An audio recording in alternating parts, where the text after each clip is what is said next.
Please subscribe to my channel. This is my sincere request to you. I returned to the hall for my purse, but a security guard dragged me into the control room like I was teetering on a cliff. He did not ask if I was okay. He just said I needed to see this right now on the screen. The three people I loved most spiked my drink while I toasted my grandfather. My future did not end there because of betrayal. It ended because I realized they were framing me as incompetent to steal everything. My name is Violet Garcia, and I was exactly 2 minutes away from the end of my life. Not my biological life, of course. My heart would keep beating and my lungs would keep drawing air. But the life I had built, the identity I had crafted, and the future I had mapped out were about to be executed in a small windowless room while the rest of St. Louis slept. It was just after midnight. The Garler celebrating my grandfather's 78th birthday had officially wound down. The ballroom at the Ritz-Carlton was mostly empty, save for the catering staff stripping the linen tablecloths and the dull clatter of silverware being tossed into sorting bins. The air still smelled of expensive Lees and prime rib, a scent that usually signaled a job well done. For me, tonight was supposed to be a triumph. I had navigated the sharks of the local zoning board, placated the investors of Blackwater Crest Holdings, and managed to keep my grandfather, Walter Callahan, happy for 5 solid hours. I was already at the valet stand when I realized I did not have my clutch. It was a vintage piece, beaded and heavy, containing my phone, my ID, and the keys to the life I thought I owned. I told the valet to hold my car. I told myself it would take 2 minutes. I turned around and walked back into the hotel, my heels clicking a sharp, solitary rhythm on the marble floor. I was halfway across the lobby, heading toward the corridor that led back to the ballroom, when a shadow detached itself from the wall. It was Elliot Raines. I knew him vaguely as the head of security for the venue, a man who usually existed in the periphery of my vision, wearing a generic black suit and an earpiece. He was a statue of a man, broad-shouldered and unreadable, the kind of person you paid to be invisible until you needed him to be a wall. Tonight, he was not invisible. He stepped directly into my path. He did not look like a man doing a routine check. His jaw was set tight, and his eyes were scanning the empty lobby behind me as if he expected an ambush. "M. Garcia," he said. His voice was low, a rumble that barely carried over the ambient hotel jazz. "I just forgot my purse." "Elliot," I said, trying to step around him. "I left it at the head table. I will be right back." He did not move. He did not blink. "You are not going back in there." My patience, already frayed by 5 hours of networking and fake smiling, began to snap. "Excuse me. My grandfather pays for this entire floor. I think I'm allowed to retrieve my property." Elliot took a half step closer. It was an invasion of space that should have felt threatening, but instead it felt urgent, desperate. "I have your purse in the control room, but that is not why I stopped you. You need to come with me." I untired Elliot. "Just give me the bag." "Violet," he said, using my first name for the first time in the 3 years we had professionally overlapped. The breach of protocol was so jarring that I actually stopped moving. He looked over my shoulder again, his eyes hard. "You need to see something right now before you get in your car. Before you go home to them." The way he said them sent a prickle of cold air down the back of my neck. It was not the air conditioning. It was a primal warning bell, the kind that rings deep in the reptilian brain when a predator is near. "Lead the way," I said, my voice quieter than I intended. He led me away from the ballroom, down a service corridor lined with scuffed beige paint, through a heavy steel door that required a keycard swipe, and into the security control room. The room was cold, kept at a low temperature to protect the banks of servers humming against the back wall. One wall was entirely dominated by monitors, a mosaic of the hotel's life hallways, elevators, the kitchen, the valet stand, and the empty ballroom where the staff was sweeping up confetti. Elliot did not offer me a chair. He did not ask if I wanted water. He walked straight to the main console and typed in a command.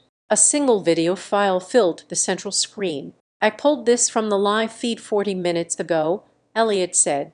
His hands were gripping the back of the operator's chair, his knuckles white. "I was watching the perimeter. making sure no press got too close to Mr. Callahan. I saw this happen in real time. I almost went down there to stop you from drinking it, but I knew I would not make it in time. And if I made a scene without proof, they would spin it. Spin what? I asked. The screen showed the head table. The timestamp indicated it was early in the evening, right before the main speeches. The image was crystal clear, high definition enough to see the condensation on the crystal glasses. There we were, the perfect American dynasty. My grandfather, Walter, sat in the center, looking regal and slightly frail. To his right sat my mother, Marilyn. To his left my father, Dean. Next to him was my younger brother, Logan. And there was my empty chair next to Logan. Watch, Elliot said on the screen. The digital Violet stood up. I remembered this moment. I had stood up to go to the podium to deliver the opening toast. I looked confident in my emerald silk dress. My posture perfect, my smile practiced. I turned away from the table and walked toward the microphone stand, which was off camera. The moment my back was turned, the atmosphere at the table shifted. It was subtle, a micro change in body language that I would have missed if I were not staring at it with the intensity of a forensic analyst. My mother, Marilyn, leaned forward. She adjusted her shawl, lifting her arm in a wide sweeping motion. It looked like a casual adjustment of fabric, but on the screen it created a perfect visual wall, blocking the line of sight from the guests at the tables to her right. Simultaneously, my father, Dean, turned his head. He was not looking at me at the podium. He was not looking at his wife. He was scanning the room, his eyes darting left, then right, checking the waiters, checking the guests, checking the angles. It was the look of a lookout. And then Logan, my baby brother, the boy I had tutored in math, the young man whose DUI charges I had quietly made disappear 2 years ago, the brother I was planning to promote to vice president of operations next month because I wanted him to feel included on the screen. Logan moved with a terrifying practiced fluidity. He reached into the inner pocket of his tuxedo jacket. His hand came out, holding a small, clear vial, no larger than a tube of lip balm, in one smooth motion, shielded by our mother's raised arm and sanctioned by our father's watchful gaze. Logan uncorked the vial with his thumb. He reached over to my water goblet, the one I kept filled because I rarely drank alcohol at work events, and ticked the contents into my water. It took less than 3 seconds. Clear liquid mixed with clear water. No fizz, no color change. He capped the vial and slid it back into his pocket. Then the three of them did something that made my knees buckle. They looked at each other. They did not look guilty. They did not look fearful. Marilyn lowered her arm. Dean turned back to the table. Logan picked up his napkin and they smiled. It was not a villainous mustache-twirling smirk. It was a warm, soft, affectionate smile. It was the kind of smile a family shares when they have successfully pulled off a surprise birthday party or nailed a group photo. It was a smile of camaraderie. It was a smile of intimate collaboration. It was the warmth of it that broke me. That warmth was the lie I had lived in for 34 years. Elliot paused the video. The frame froze on that tripartite smile. I felt the blood drain from my face, rushing down to my feet, leaving me elated and swaying. I reached out and gripped the edge of the control desk, my fingernails digging into the laminate. I drank that, I whispered. My voice sounded foreign, like it was coming from underwater. I came back to the table after the toast. I was thirsty. I drank the whole glass. I remembered the taste. It had tasted like water. Just water, maybe a little bitter, but I had assumed it was the lemon wedge or the metallic tang of anxiety that always coated my tongue during public speaking. What was it? I asked, turning to Elliot. Poison. Are they trying to kill me? If they wanted to kill you, they would have used something faster, Elliot said, his voice grim. And they would not do it in a room full of witnesses where an autopsy would be mandatory. Killers hide. These three, they are not hiding. They are managing. Managing. The word hung in the cold air. I looked back at the frozen screen. I looked at my hands. They were trembling. A genuine, uncontrollable tremor. How long? I asked. The question tore out of my throat. How long have they been doing this? Elliot typed another command. The screen split into 4 quadrants. This is from the Christmas Garler last month, he said, pointing to the top left. This is from the shareholder meeting lunch in October, pointing to the top right. This is from your birthday dinner in August. In every single quadrant, the choreography was identical. Marilyn creates the block. Dean secures the perimeter. Logan administers the dose. I have been feeling foggy, I said, the realization crashing over me like a tidal wave of ice water for months. I thought it was burnout. I thought I was working too hard. I have been forgetting names. I have been losing my train of thought in meetings. I have been dropping things. I looked at Elliot, my eyes wide with horror. I told them about it. I told my mother last week that I was worried I was having early onset cognitive issues. She held my hand. She told me to rest. She made me tea. They are not poisoning you to kill you, Violet, Elliot said, his voice hard as stone. They are poisoning you to discredit you. I stared at the screen. The pieces of the last 6 months slammed into place with the violence of a car crash. The missed deadlines I swore I had met. The confusion during the budget review. The exhaustion that made me sleep through my alarm. The subtle looks of pity from the board members. The way my father would gently interrupt me in meetings saying, "Let me take this one, sweetheart. You look tired." They were not protecting me. They were dismantling me brick by brick, neuron by neuron. Why? I asked, though deep down I already knew. The answer was always the same in our world. Control, Elliot said. If you are incompetent, you cannot inherit the chair. If you are mentally unstable, you cannot control the trust. If you are sick, you need a guardian. A guardian. That was the end game. They did not just want my job. They wanted my autonomy. They wanted to declare me unfit, lock me away in a gilded cage of recovery, and strip mine the assets I had spent a decade protecting. They were going to gaslight me into insanity and then cash the check. I felt a wave of nausea so strong I had to close my eyes. I had been drinking their poison and thanking them for the water. I had been confiding my symptoms to the architects of my destruction. Violet, Elliot said. He stepped closer, breaking my paralysis. You cannot go home tonight. You cannot let them know if they realize you have seen this. He did not finish the sentence. He did not have to. I have the files, Elliot continued. I made copies on an encrypted drive. I wiped the main server logs for the last hour. As far as anyone knows, the cameras malfunctioned during cleanup. But you need to leave now. He handed me my beaded clutch. It felt heavy in my hand like a weapon. Why are you telling me? I asked, looking up at him. You work for my grandfather. My father signs your checks. Elliot looked at the screen at the image of Logan pouring the drug. My sister was in a situation like this, he said quietly. Domestic, not corporate. But the look in their eyes, the coordination. I know what predators look like when they hunt in a pack. I did not help her in time. I am not making that mistake again. He opened the door for me. Go, he said. Act normal. Do not drink anything they give you and get a blood test tonight. I walked out of the control room. The walk back to the valet stand felt like an out-of-body experience. The hallway was the same. The carpet was the same. The generic hotel art on the walls was the same. But the world had changed. The colors seemed sharper, harsher. The silence of the hotel felt predatory. I reached the lobby. The valet brought my car around. A sleek black sedan that I had bought with my own bonus money. He held the door open for me. Good night, MS. Garcia, he said cheerfully. Hope you had a wonderful evening. It was enlightening, I said. My voice was steady. It surprised me how steady it was. I slid into the driver's seat. I gripped the steering wheel. The leather was cool under my palms. I looked in the rear view mirror. My face stared back at me. I looked the same as I had 2 hours ago. Same makeup, same hair, same eyes, but the woman in the mirror was gone. The Violet Garcia who trusted her mother was dead. The Violet Garcia who looked up to her father was dead. The Violet Garcia who protected her brother was dead. They had killed her in that ballroom with a smile and a vial of clear liquid. I started the engine. The dashboard lit up. I was not going home. Not yet. I had to find a 24-hour lab.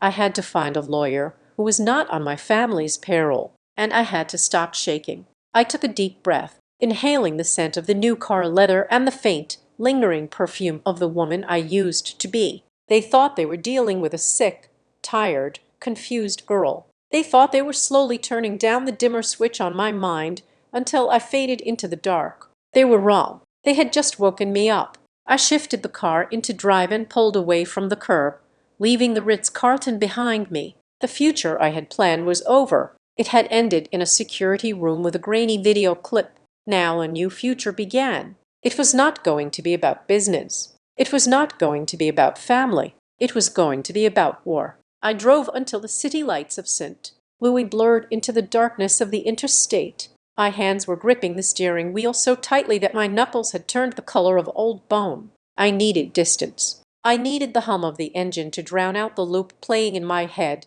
the video of my family smiling while they poisoned me. For the last hour, I had been operating on pure shock. Now, as the adrenaline began to metabolize, a cold, hard clarity washed over me. I began to review the ledger of my life, looking for the red ink I had missed. I had always believed that competence was its own shield. I thought if I worked harder, stayed later, and generated more revenue than anyone else, I would be untouchable. Since I turned 29, I had carried Blackwater Crest Holdings on my back. I did not just work there. I was the structural integrity of the entire firm. I remembered the spring of 2019. We were sitting on a toxic asset in North County, a sprawling commercial development that had stalled due to a massive drainage issue and a pending class action lawsuit from the local homeowners association. My father, Dean, had wanted to declare bankruptcy on the subsidiary and walk away. It would have ruined our credit rating for a decade.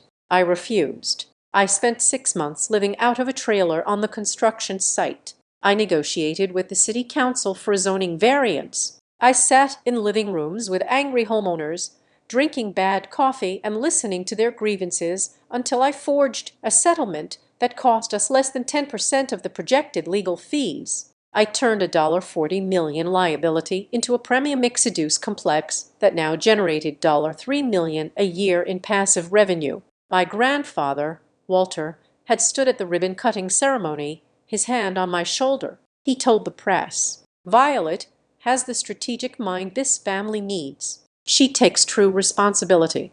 I had beamed, thinking I had finally proven myself. But now, replaying that memory, I saw the other side of the frame. I saw my mother, Marilyn, standing just behind us. She was not smiling at my success. She was whispering to a board member, her voice dripping with maternal concern. "She is amazing, isn't she?" Marilyn had said, "I just worry. She looks so thin. She takes everything so personally. Women in leadership, they burn out so fast when they don't have a family to ground them."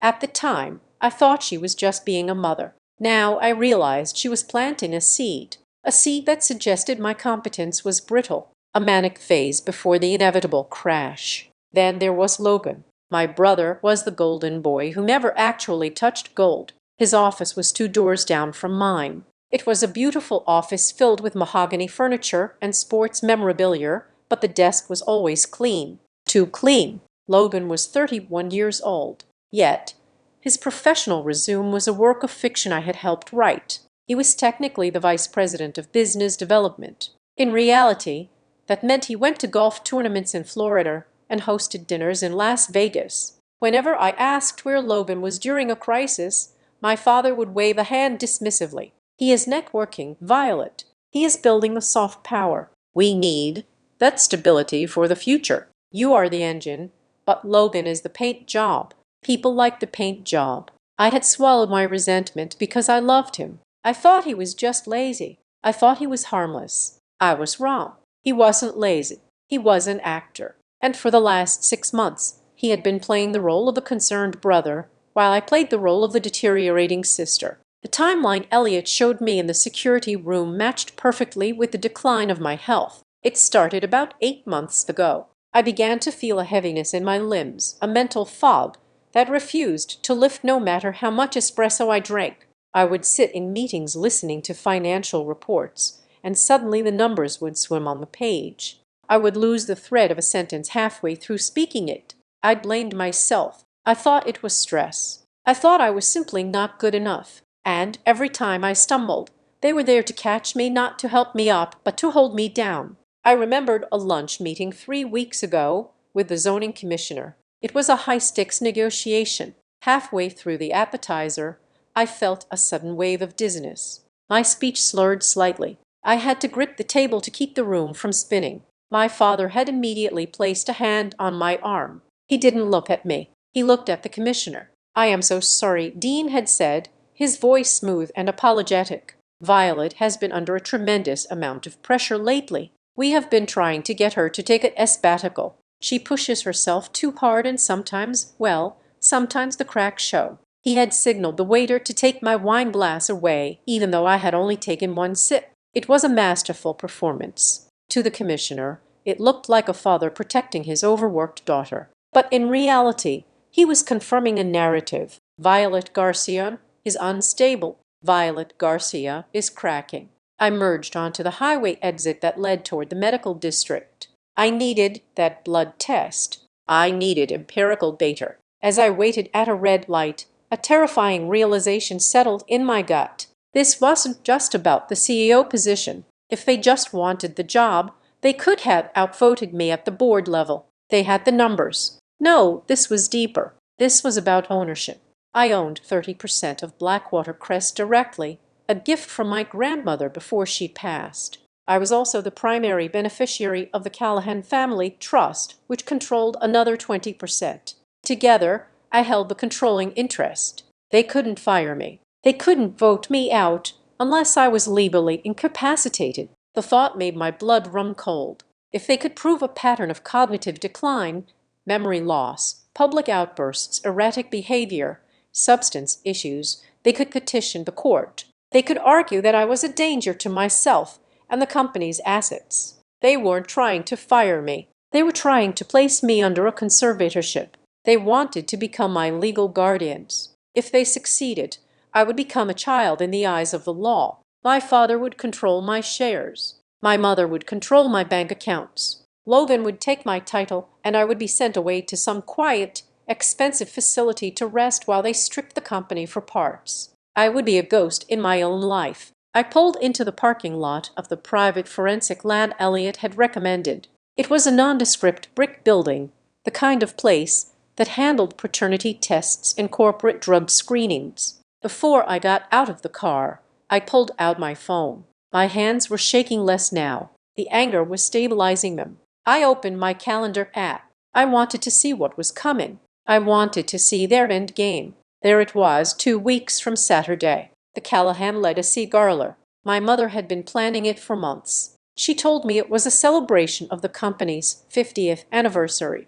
She said it was going to be a night to remember. I tapped on the event details. The guest list was massive. 300 people.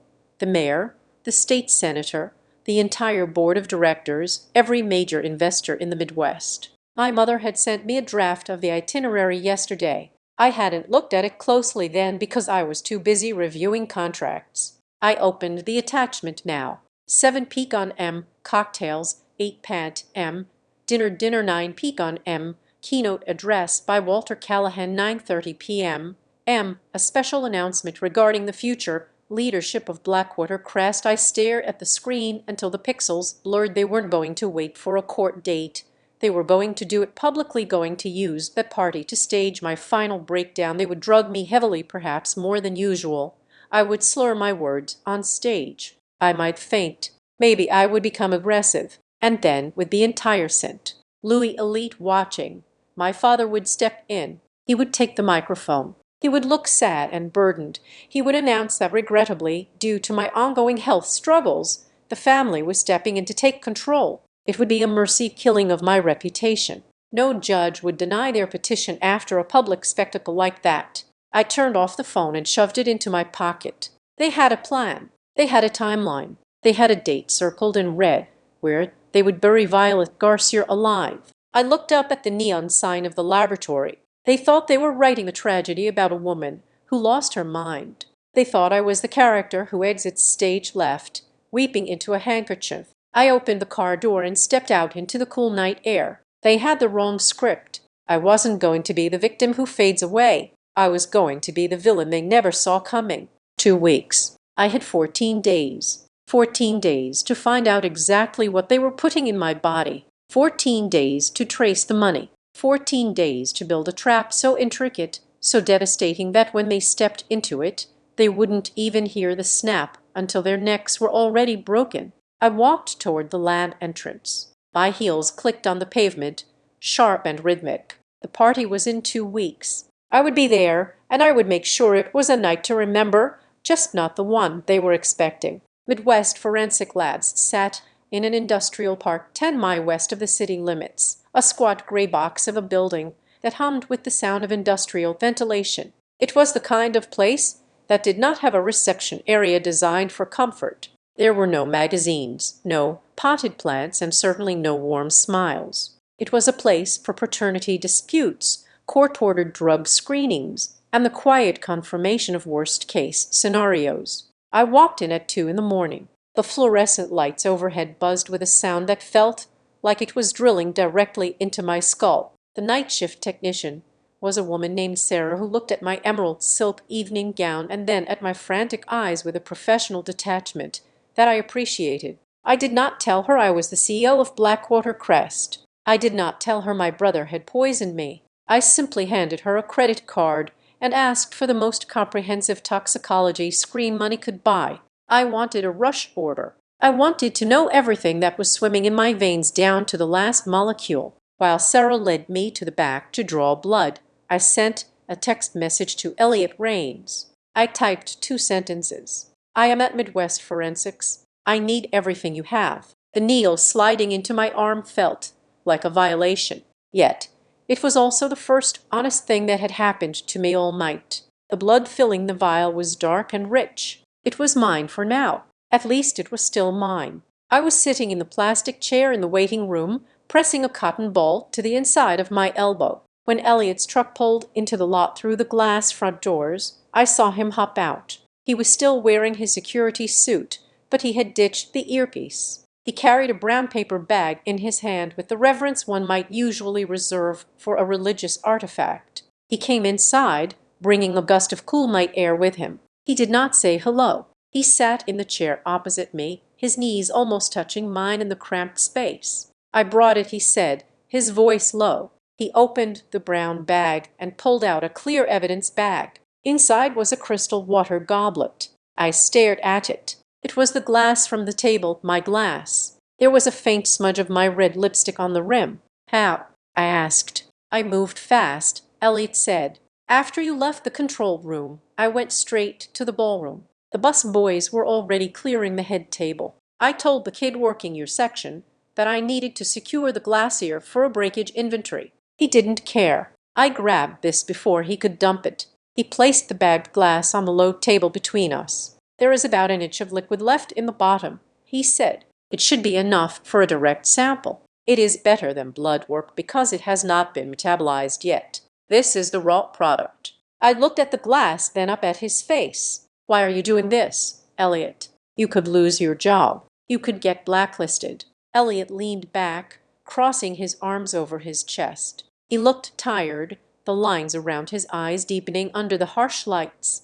"I told you about my sister," he said. "But it is more than that. I have worked at the Ritz for 6 years. I have seen a lot of powerful people do a lot of ugly things. Usually it is just infidelity or petty theft, but this," he gestured toward the glass. "This is systematic. It is cold. And I watched you tonight.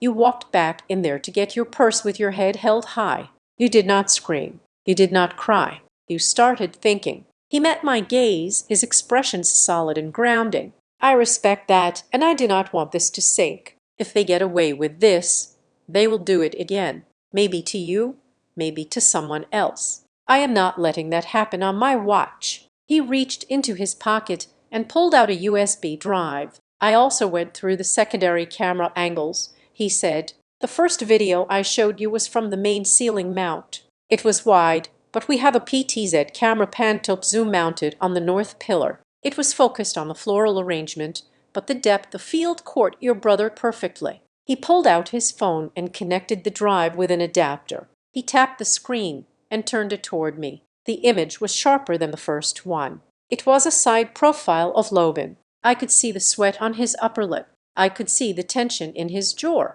He reached into his jacket. On this angle, I could see the vial clearly. It was small, made of glass with a black rubber stopper. It looked like something from a chemistry set or perhaps a high-end essential oil bottle. But the way he handled it, from popping the cap, the quick tilt of the wrist, it was practiced. "Look at his hand," Elliot pointed out. I watched closely. After he poured the liquid, Logan wiped the rim of the vial on the inside of his pocket lining before capping it. "He is wiping off the drip." Elliot said he knows whatever is in there is potent. He does not want it touching his skin or staining his jacket. Sarah, the technician, came back out. She looked at the evidence bag on the table and raised an eyebrow. "I assume you want me to test that too?" she asked. "Please," I said. "Whatever is in that glass is also in me. I need to know what I am fighting." The next 2 hours were the longest of my life. Elliot and I sat in silence for most of it.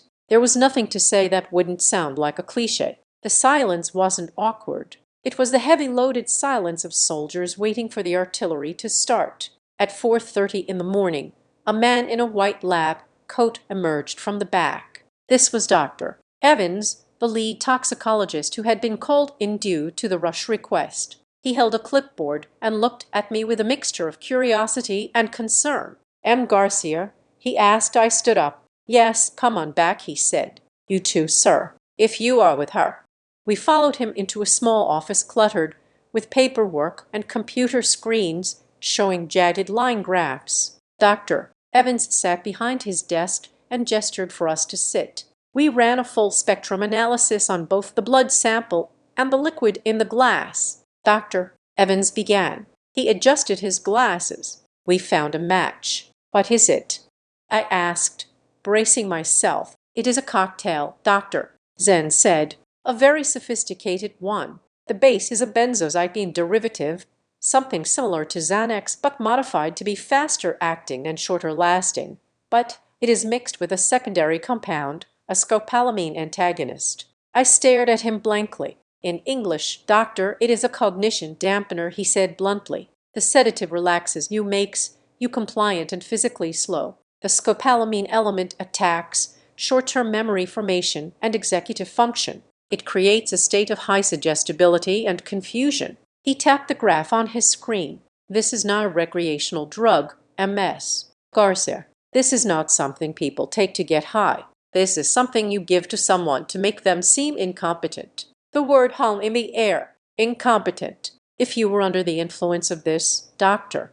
Evans continued, you would have trouble focusing on complex tasks. You would forget conversations you had 5 minutes ago. You would struggle with emotional regulation. You might cry easily or get irrationally angry. To an outside observer, or even to a doctor who didn't run this specific test, it would look exactly like severe burnout, early onset dementia, or a nervous breakdown." I felt the blood drain from my face. It was exactly what my mother had been whispering to the board. "She is fragile. She is forgetting things." "Is it permanent?" I asked, my voice barely a whisper. "The acute effects wear off in about 6 hours." Dr. Nevin said, "That is why you feel foggy but then recover. However, the report shows you have trace amounts of the metabolite in your blood that suggest chronic exposure. You have been ingesting this regularly, maybe 2 or 3 times a week for several months." "If I keep taking it?" I asked.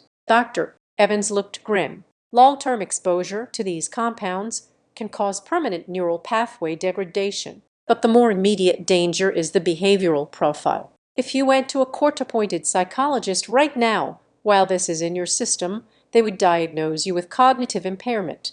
You would fail a standard competency evaluation." I sat back in the chair. The pieces of the puzzle weren't just fitting together. They were locking into a prison cell around me. They were building a medical history. Every time I forgot a meeting, every time I stumbled over my words at dinner, every time I had to go lie down in my office because the room was spinning, it was all documented.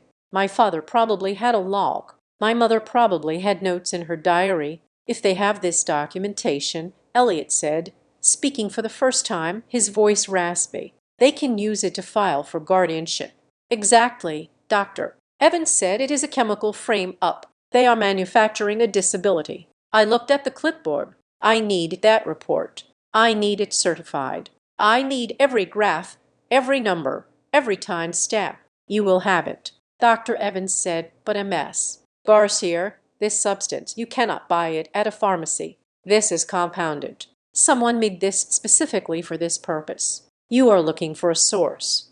We left the lab as the sun was beginning to bleed gray light into the eastern sky. The air was damp and cold. I stood by my car holding the thick envelope containing the report. It was heavy. It was the weight of my life, distilled into paper. The fear that had been vibrating in my chest all night had vanished. In its place was something else, something colder, something sharper. It was the clarity of a surgeon picking up a scalpel. I looked at Elliot. This report proves I was drugged, but it does not prove who did it. The video shows Logan pouring it, but a good lawyer could argue it was just a sweetener or a supplement, or that I asked him to do it. It is a start, Elliot argued. It is a shield. I corrected him. I need a sword. I looked out at the empty parking lot. My family had spent months gaslighting me. They had made me doubt my own mind. They had made me question my own sanity. To destroy them, I said, my voice steady and low, I need to find the supply. I need to find the actual bottle Logan used. And more importantly, I need to know why now. Why are they accelerating the timeline? Money, Elliot said. It is always money. We are wealthy. I said, we have always been wealthy. This feels desperate. They are rushing toward that Garla. They are risking exposure because they are on a clock. I opened my car door. The video is just the bait, I said, thinking aloud. If I go to the police now, they will lawyer up. They will hide the assets. They will claim I am hallucinating. And the video is grainy enough to create reasonable doubt. I need to catch them with the smoking gun. Where is the gun? Elliot asked. I looked back toward the city, toward the sprawling estate in the suburbs where I grew up, the house where I learned to walk, the house where I learned to read, the house where my family was currently sleeping, dreaming of the day they would lock me away. The gun is in the house, I said. Logan is arrogant. He kept the vial in his pocket. He wiped it, but he didn't throw it away at the party. He took it home. I turned the ignition. The engine purred to life. I am going to find it, I said. I am going to find the drugs. I am going to find the financial records. And I'm going to find out exactly how much my life is worth to them. Elliot nodded. I will keep the digital copies safe. Be careful, Violet. If they catch you looking, they won't catch me, I said, shifting the car into gear, because they think I am already broken. They think I am a confused, tired little girl who needs a nap.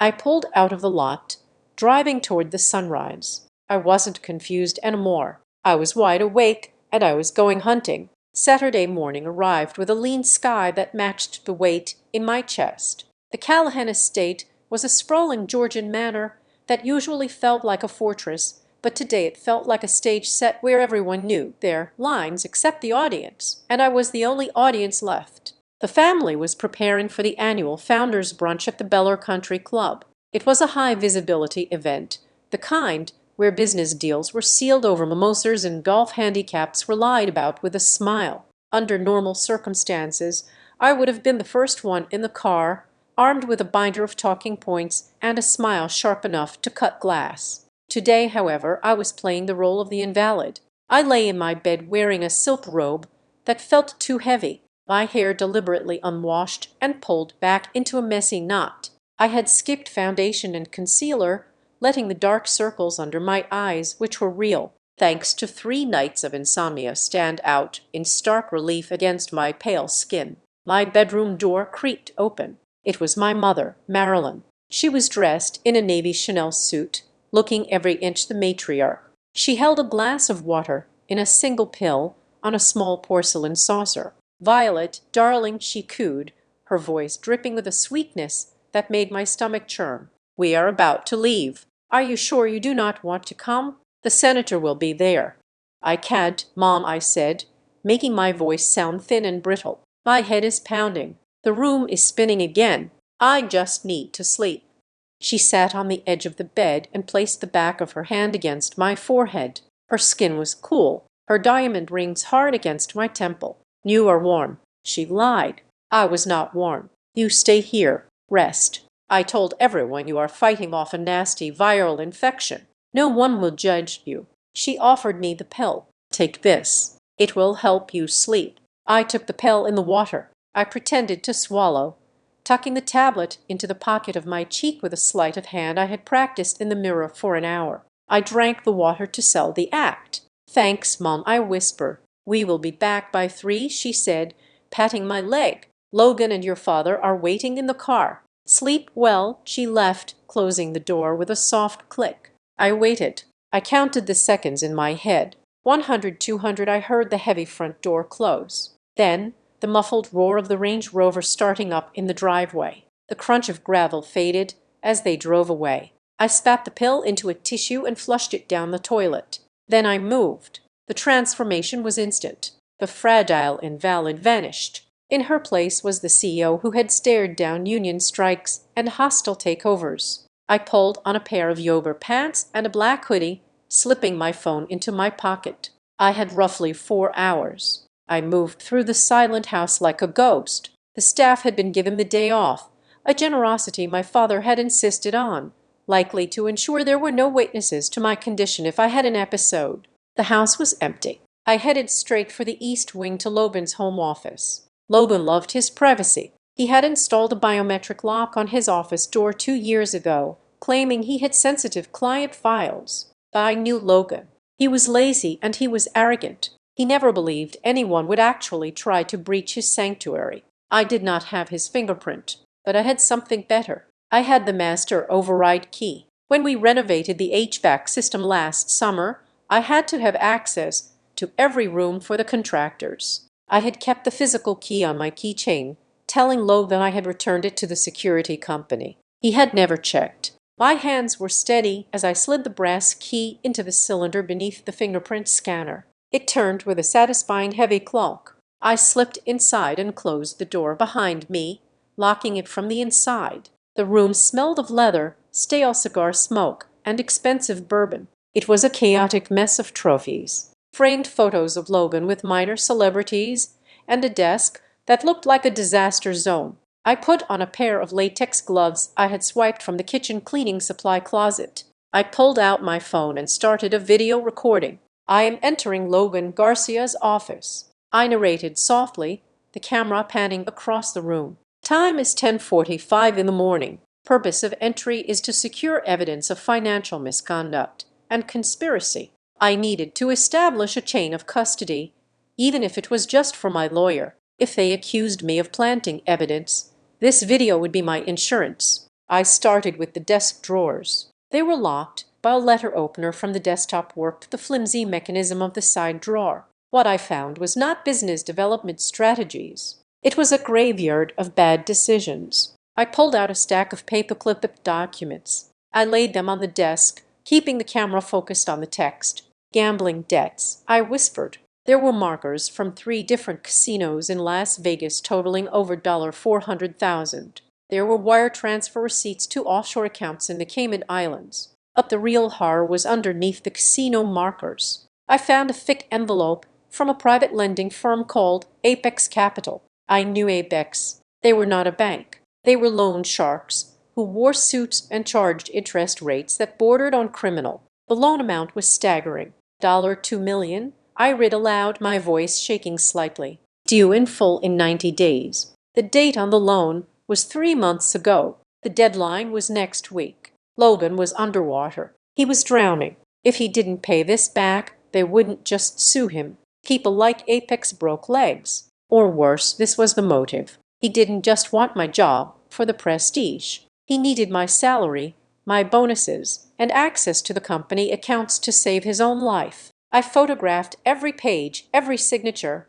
every threatening late notice printed in bold red ink. "Okay, Logan," I muttered. "Where is the poison?" I knew my brother. He was sentimental about his vices. He wouldn't throw the vial away. He would keep it as a trophy, a symbol of his cleverness. I searched the bookshelves. I checked the humidor. Nothing. Then I saw it. An antique globe stand in the corner of the room. It was a 19th century piece our grandfather had given him. Logan used to brag about the secret compartment in the base where bootleggers used to hide flask whiskey. I walked over to the globe. I tilted the sphere back and pressed the hidden latch near the equator line. A small drawer popped out of the wooden base. I hammered against my ribs. Inside, nestled in a bed of velvet, was the vial. It was identical to the one in the video. Small glass bottle, black rubber stopper. I picked it up carefully with my gloved hand, bringing it close to the phone's camera lens.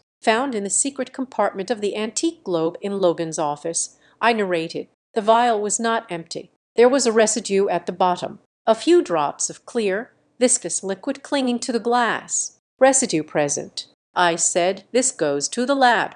I placed the vial into a Ziploc bag I had brought with me. I was about to close the globe when I saw the edge of a manila folder tucked underneath the velvet lining. I pulled it out. The label on the tab was handwritten in my father's distinct sharp script. Guardianship Strategy VG. The air left my lungs. I opened the folder. It was not just a plan. It was a screenplay for my destruction. There were emails between my father and a crooked psychiatrist named Dr. Eris. They discussed symptom escalation and legal precedents for involuntary commitment.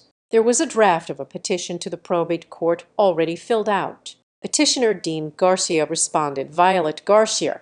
Reason: severe cognitive decline, paranoia, inability to manage financial affairs. And then the kicker, a timeline titled Asset Liquidation. They weren't just going to manage my money, they were going to sell my shares. The buyer was listed as a shell company, but I recognized the address. It traced back to a rival developer we had been fighting for years. They were going to sell my birthright to our enemies, to pay off Logan's gambling debts and fund their own retirements. I felt a wave of nausea so violent I had to lean against the desk. This wasn't just greed.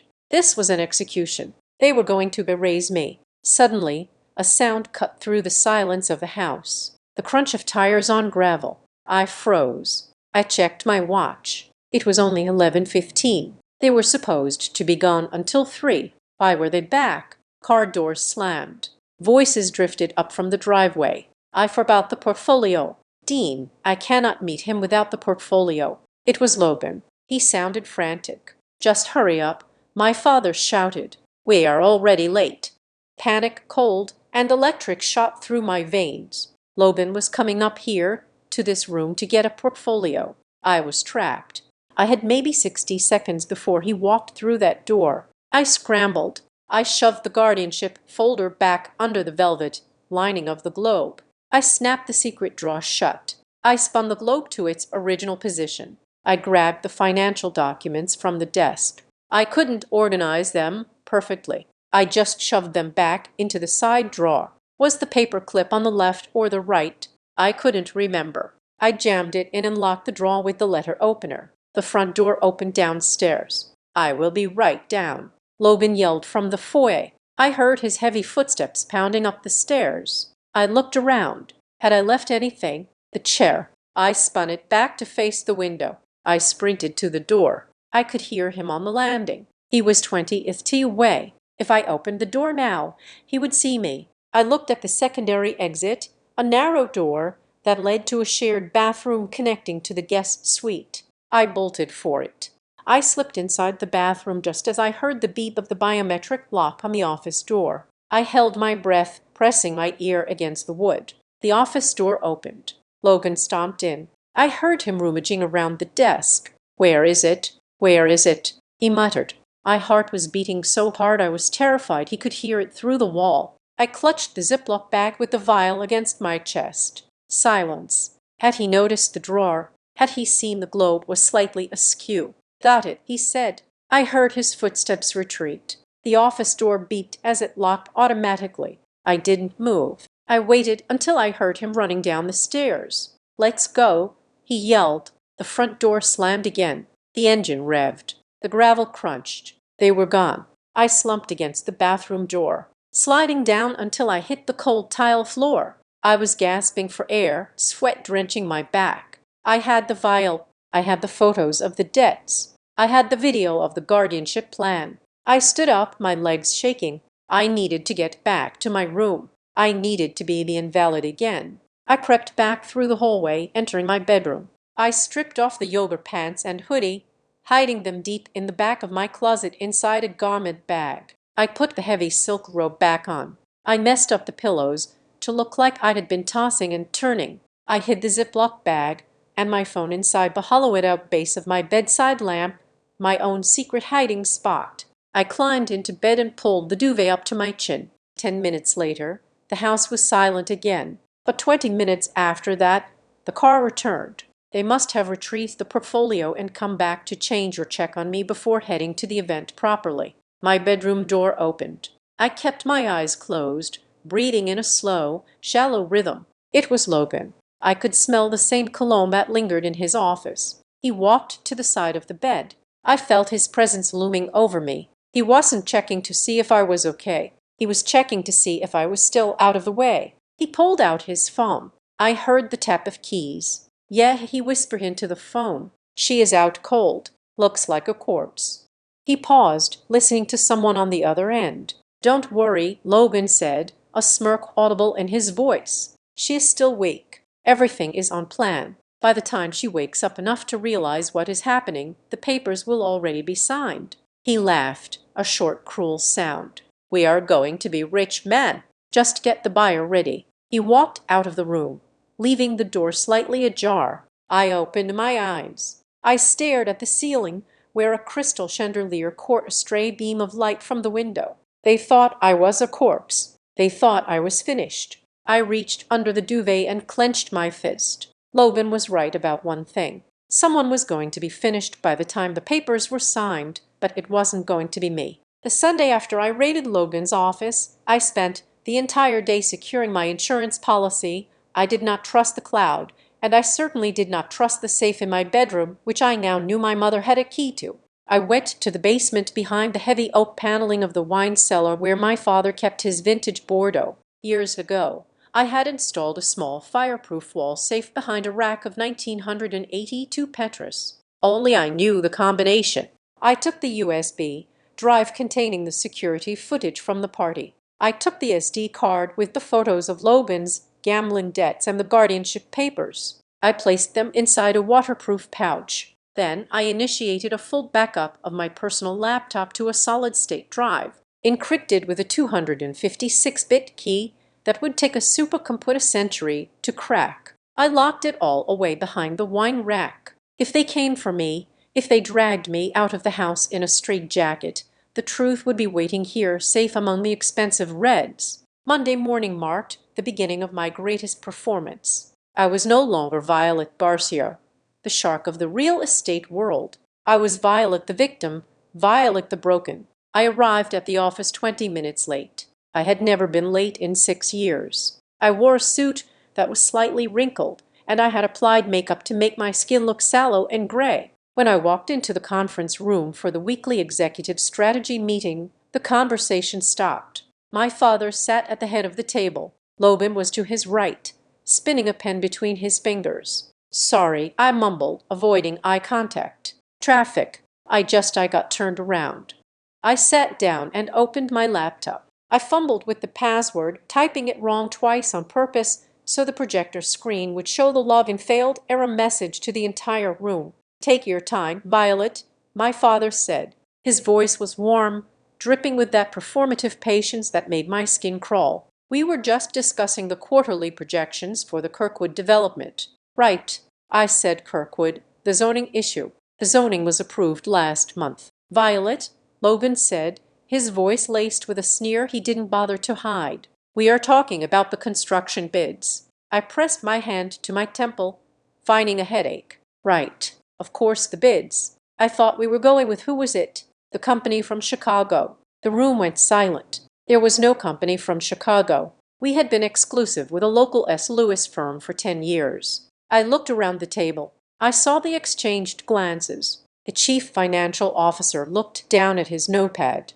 The head of legal shifted uncomfortably in his chair. They were seeing exactly what my family wanted them to see. A CEO losing her grip on reality. I think my father said, standing up and walking over to place a heavy hand on my shoulder, that we should take a 5-minute break. Violet, sweetheart, Why don't you sit this one out? You look exhausted." "I am fine," I protested weakly, making sure my voice wavered. "I just need some water." "Logan," my father said, "take over the presentation." I sat there for the rest of the hour staring at the table while Logan butchered the numbers. I did not correct him. I did not point out that his margin calculations were off by 4%. I let him present a fantasy, and I let the board see me as the ghost in the room.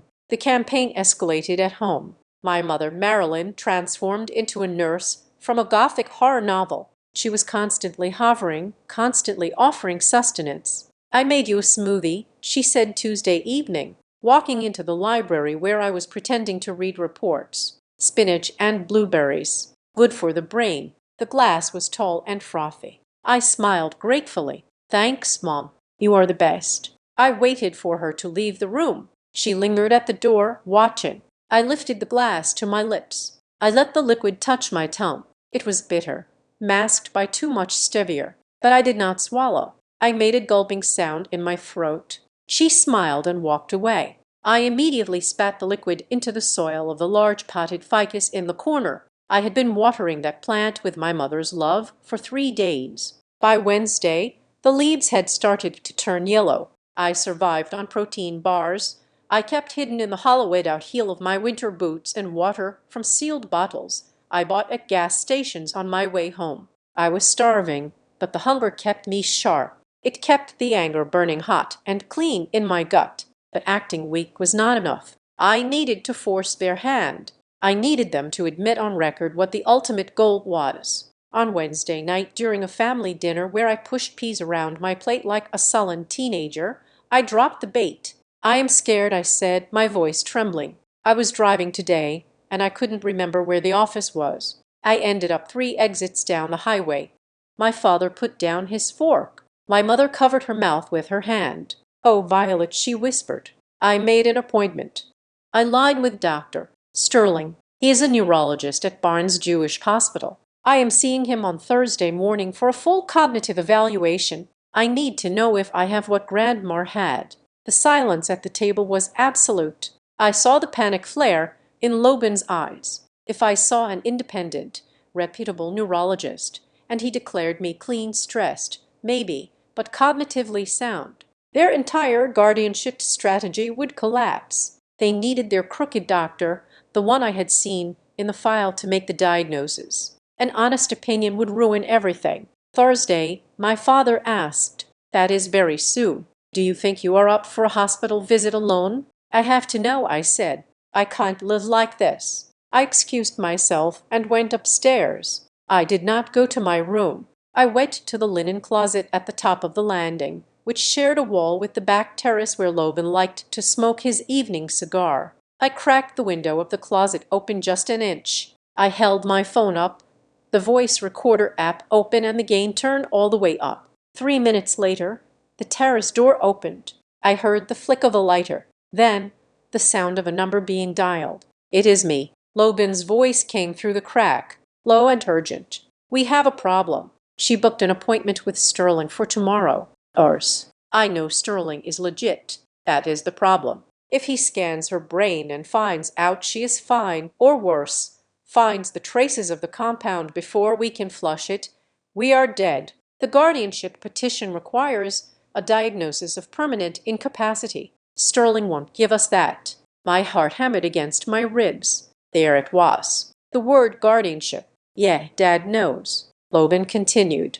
"We need to stop her from going, or yeah, exactly. The party is Saturday. We just need to keep her confused. Until then, once the announcement is made on stage and she melts down in front of the cameras, no one will believe a second opinion. We own the narrative." He laughed, a harsh, nervous sound. "Don't worry. I will swap her morning vitamins. She won't be driving anywhere tomorrow." I stopped the recording. I saved the file.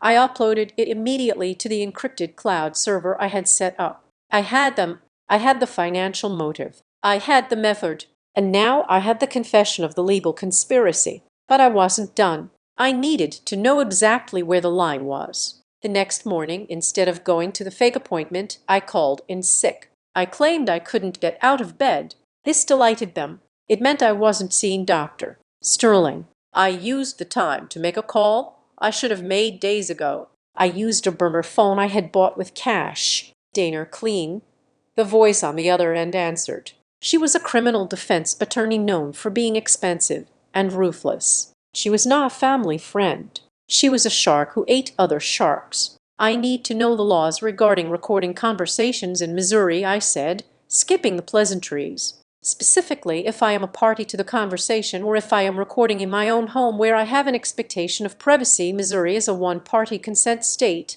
Daner said immediately. As long as you are present or one party consents, it is legal. But if you are recording two other people and you are not part of the chat, that is wiretapping. That is a felony. Unless what? Unless you can prove there was no reasonable expectation of privacy, or if the recording captures the commission of a violent crime or conspiracy to cause bodily harm. Why, who are you recording? My family, I said. They are poisoning me to force a conservatorship. Silence on the line. Then the sound of a pen clicking. I am listening, Daner said. And if you have proof of poisoning, the wiretapping issue becomes secondary to attempted grievous bodily harm. Do you have samples? I have the poison, I said. I have the blood work, and I have them discussing the legal setup. Don't bring it to the police yet, Daner advised. Local cops fumble white-collar conspiracies. They will treat it like a domestic dispute. You need to package this so tight that when we drop it, the district attorney has no choice but to indict. Bring me everything. Not yet, I said. There is one more act. They are planning a finale at the Gala on Saturday. I need them to commit to the act in public. I need witnesses. That is dangerous, Daner warned. If they are desperate and you corner them. I am not cornering them. I said, I am letting them think they have cornered me. I hung up. I spent the rest of all of Friday in a self-imposed detox. I poured the vitamins Logan left for me down the sink. I drank 4L of water a day. I took activated charcoal capsules I had smuggled in to bind any remaining toxins in my gut. I did high-intensity interval training in my locked bedroom with the music low, sweating out the chemicals, forcing my metabolism to burn through the fog. It worked. By Friday night, the heaviness behind my eyes was gone. My memory was sharp. I could recall the closing price of the Nasdaq from 3 weeks ago. I could recite the periodic table. My hands were steady. I looked in the mirror. I looked terrible. My hair was greasy. My skin was pale from the lack of sunlight, and I had deliberately foregone my moisturizing routine to enhance the wrinkles around my eyes. But the eyes themselves, they were clear. They were predatory. I heard a knock at the door. Violet, it was my father. Can we come in? I slumped my shoulders. I let my jaw go slack. I sat on the edge of the bed and stared at the floor. Come in, I whispered. Dean and Marilyn entered. They were holding a garment bag. We brought your dress for tomorrow, Marilyn said softly. For the gala. We think you should come just for an hour. It would mean so much to your grandfather to see you. I don't know, I said, letting a tremor enter my voice. I feel so lost. We will be right there with you, Dean said. We will hold you up. We have a big announcement to make, and we want you on stage with us. You won't have to say a word. Just stand there and smile. I looked up at them. I let my eyes fill with tears. Okay, I said, I will do it for Grandpa. They exchanged a look. It was the same look from the video, the look of a trap snapping shut. Good girl, my father said. Get some rest. Tomorrow is a big day. They left the room, closing the door on the daughter they thought they had broken. I stood up. I walked to the garment bag and unzipped it. It was a beautiful dress, silver, shimmering, almost like armor. I ran my hand over the fabric. Yes, I said to the empty room. Tomorrow is a big day. I wasn't going to just stand there and smile. I was going to burn their house down, and I was going to use the microphone they gave me to strike the match. I knew I could not fight a war on two fronts without a general. My family had the numbers, the element of surprise and the ruthlessness of the desperate. I had the truth, but truth is a fragile thing in a courtroom if you do not have the paperwork to back it up. I needed Graham Sutter. Graham was my grandfather's oldest friend. They had built the foundation of the cent. Louis business community together in the 70s back when deals were made with handshakes and scotch rather than lawyers and digital signatures. Graham was the trustee of the Callahan Family Trust, a man who treated fiduciary duty like a religious vow. He was 80 years old, sharp as a razor, and the only person in the world Walter Callahan listened to without interruption. I drove to his residence in Clayton just after dawn on Friday morning. I had slipped out of the house before the staff arrived, wearing my running clothes to look like I was just going for a jog. I parked 2 blocks away and walked to his front door, clutching the waterproof pouch that contained my life. Graham opened the door himself, wearing a silk dressing gown and holding a cup of black coffee. He looked at my face, no makeup, dark circles, eyes burning with manic intensity, and he did not ask if I was okay. He simply stepped back and held the door open. We sat in his study. It was a room that smelled of cedar and old leather, a sanctuary of silence. I did not speak for the first 10 minutes. I simply laid out the evidence on his mahogany desk, the photos of Logan's gambling debts, the toxicology report from Midwest Forensics, the video clip of the poisoning, the audio recording of my brother and father plotting to have me committed. Graham went through the documents slowly. He put on his reading glasses. He picked up the photos. He listened to the audio file on my phone. When he finished, he took off his glasses and placed them gently on the desk. His hands were trembling, not from age, but from a rage so profound it seemed to lower the temperature in the room. "I held Logan when he was 3 days old," Graham said softly. "I gave Dean his first loan when he wanted to start his own venture. I thought they were just greedy. I thought they were just mediocre men living in Walter's shadow." He looked up at me, his eyes hard and wet. "This is not mediocrity, Violet. This is evil. This is a conspiracy to commit bodily harm and grand larceny. This is not a family matter anymore. They are going to announce the transition tomorrow night." I said, "They are going to trigger a public breakdown and then file the papers on Monday morning. If they get emergency guardianship, they get control of my voting shares. They get the trust." Graham stood up and walked to the wall safe behind a painting of a hunting scene. He spun the dial with practiced precision. "They will get nothing," he growled. He pulled out a heavy-bound ledger and a stack of certificates. "These are the original bearer bonds and the physical stock certificates for the Callahan Trust," he said. "As long as these are in my possession, they can argue whatever they want in court, but they cannot liquidate the assets. However, if a judge grants your father power of attorney over you, he can fire me as trustee. He can claim I am mismanaging the funds. We need to move them," I said. "We need to get them out of your jurisdiction and into a blind trust that even you cannot touch without my biometrics." Graham nodded. "I have a contact at a custodial bank in Zurich. We can initiate the transfer of authority this morning, but we need a lawyer here on the ground to file the injunctions the moment they make their move." "I have one," I said. "Daner Clean." Graham raised an eyebrow. "The shark. She defends cartel bosses and white-collar criminals. I need a shark." "Graham, I am done with family lawyers who want everyone to get along." We met Daner Klein an hour later at a diner in a strip mall, a place chosen specifically because it was too loud for parabolic microphones and too cheap for my family to ever set foot in.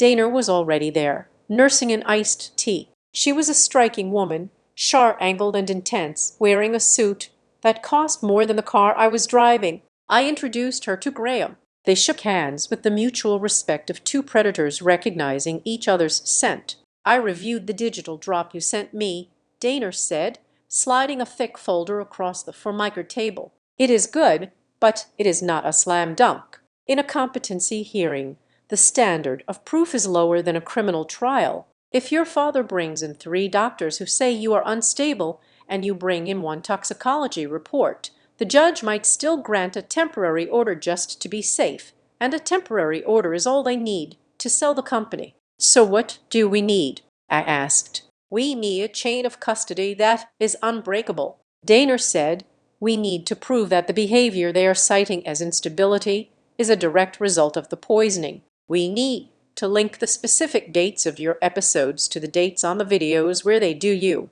She pulled out a calendar. "We are going to map it." She said, "We are going to create a visual timeline. Dose administered on the 12th, breakdown on the 13th, dose on the 20th, memory loss on the 21st. We turned their medical history into a crime scene log. I also need to secure the backups, I said. If they find the server or if they hack my cloud, we are sharding the data, Daner explained. I have split the evidence files into 5 encrypted fragments. One is on a server in Iceland. One is in Singapore. One is on a physical drive in my office safe. One is with Graham. And the last one is on a micro SD card that you are going to wear on your person at the gala. Why me? I asked. Because you are the bait, Daner said. They need you close. They won't search you because they think you are too out of it to be a threat.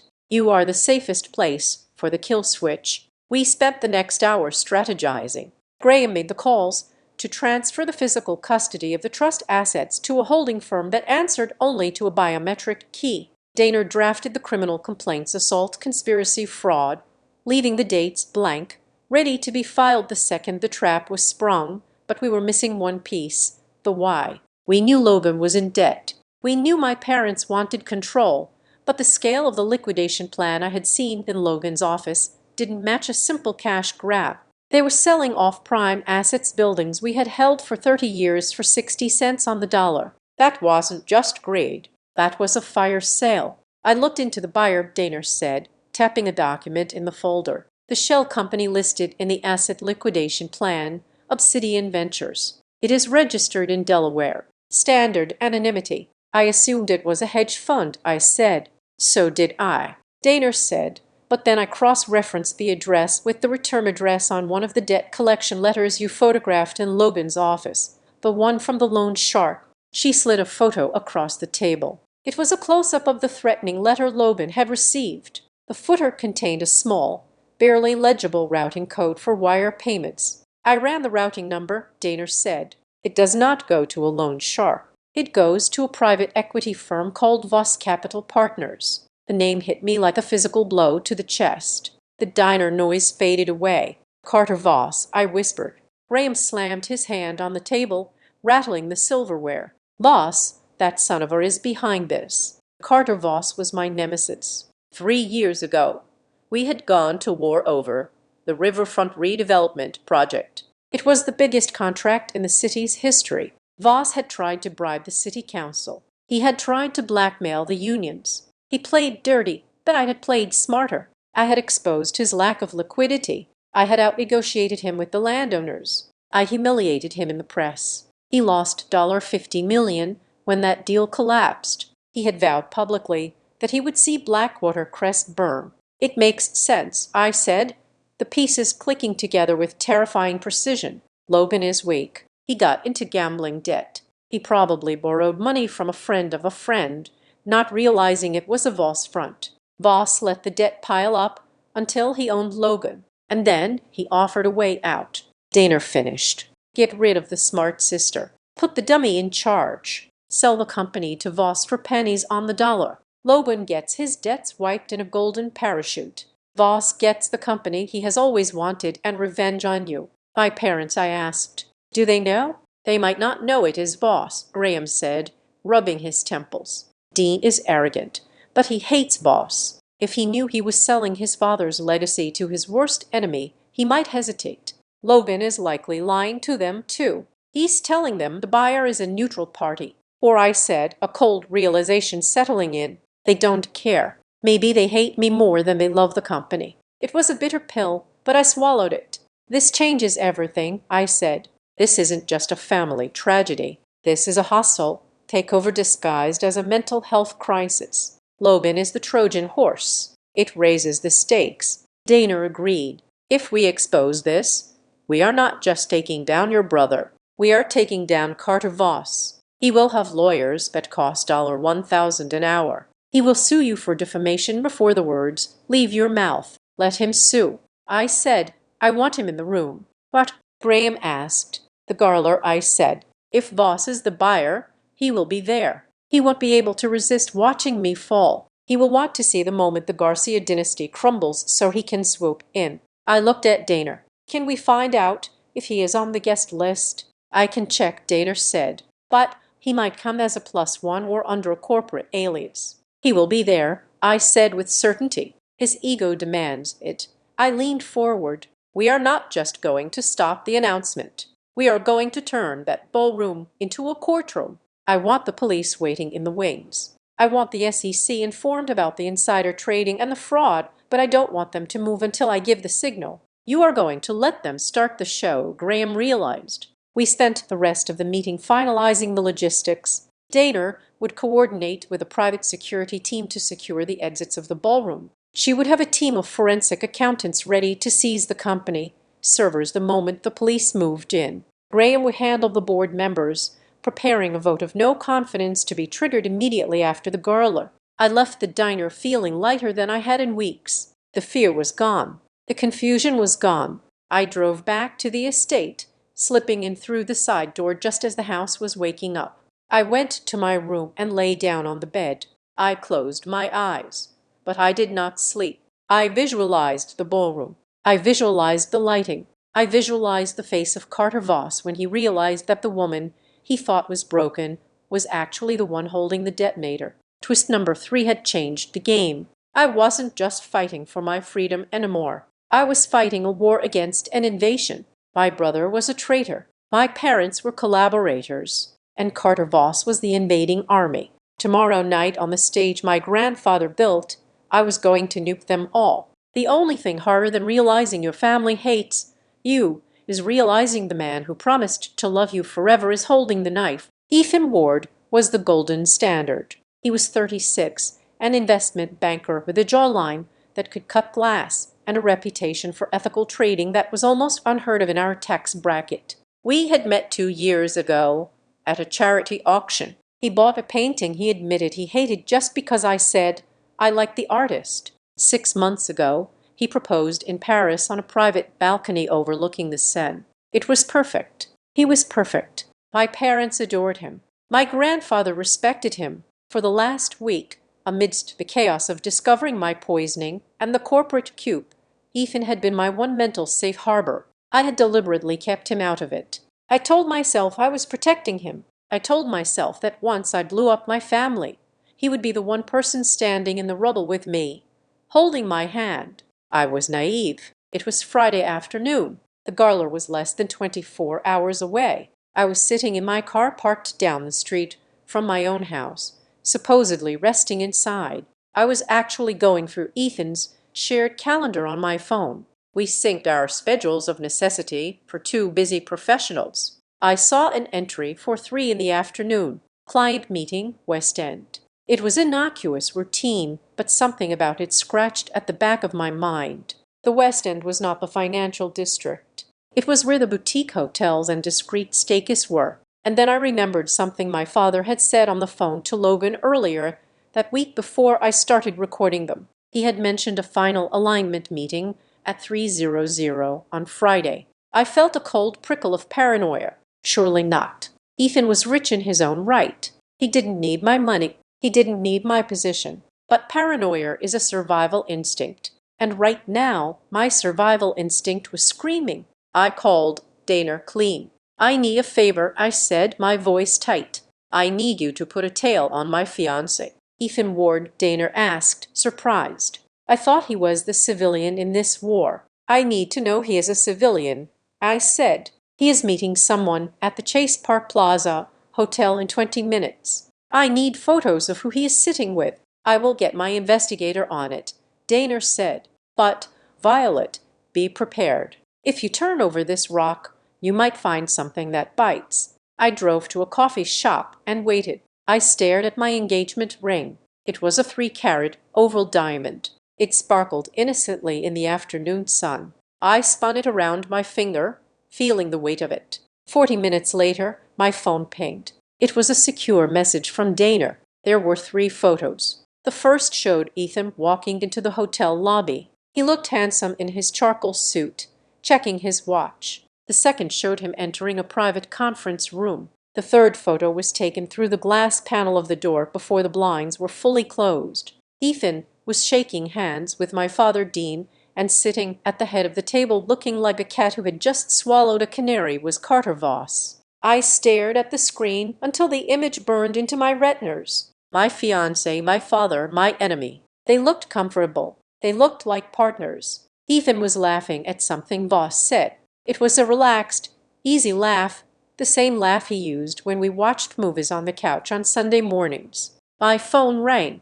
It was Dana. "You saw them?" she asked. "I saw them," I said. I felt hollowed out, like someone had reached inside my chest and scooped out all the vital organs, leaving just a shell. "There is more," Dana said. Her voice was gentle, which scared me more than her usual sharp tone. "When you asked me to look into him, I had my team pull the draft of the prenuptial agreement his lawyer sent over last month, the one you haven't signed yet.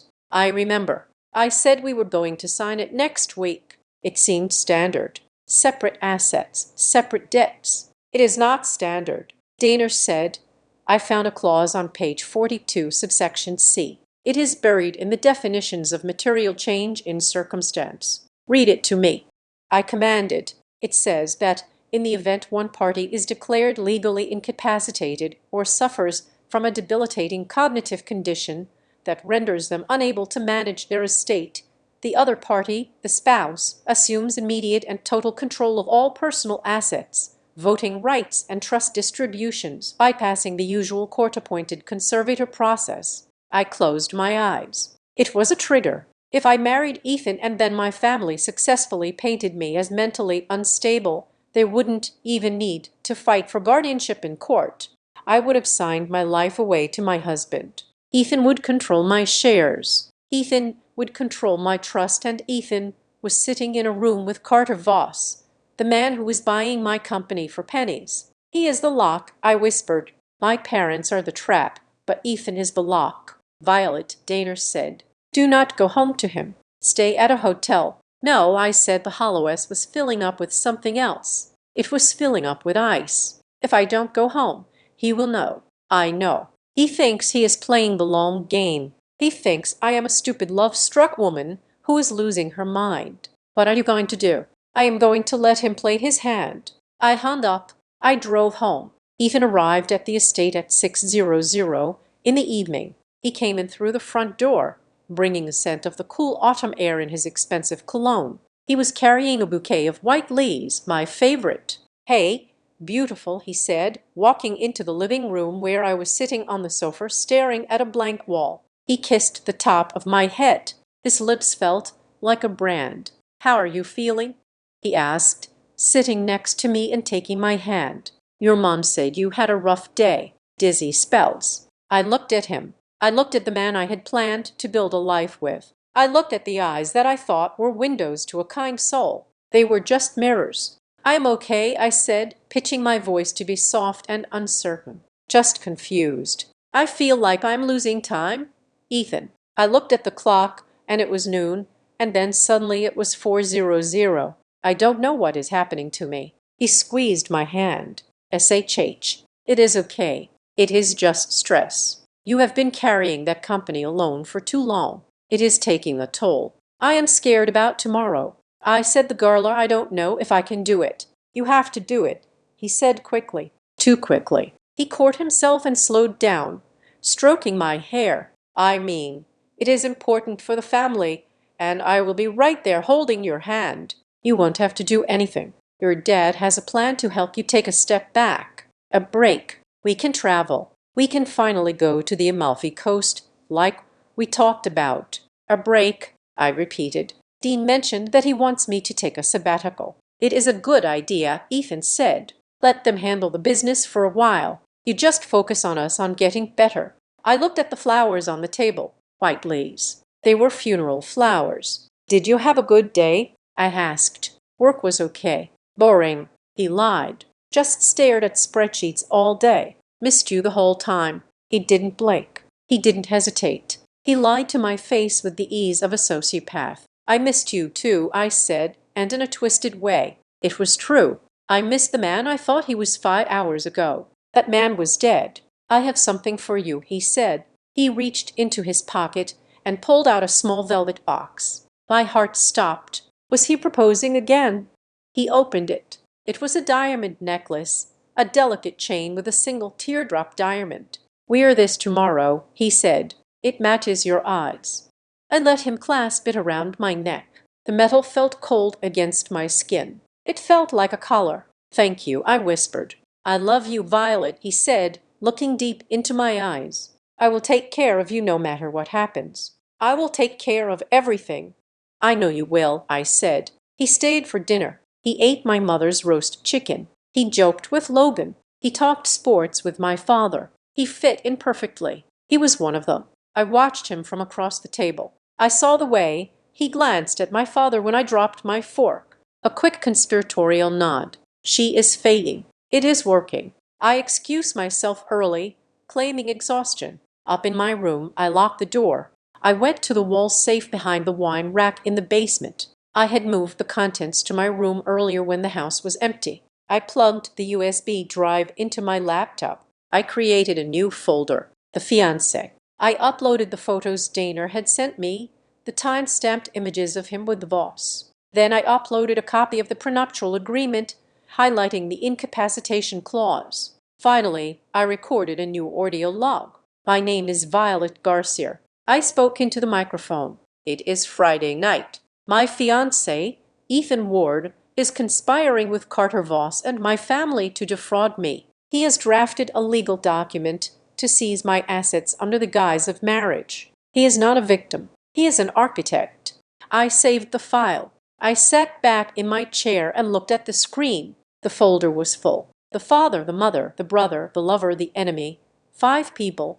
The 5 people who defined my world. And tomorrow I was going to burn them all. I thought about the title of the story I was living. My future ended there. I had thought it meant the future of my career or the future of my reputation. But sitting there in the dark, touching the cold diamond around my neck, I realized what it really meant. The future where I was a wife ended. The future where I was a mother ended.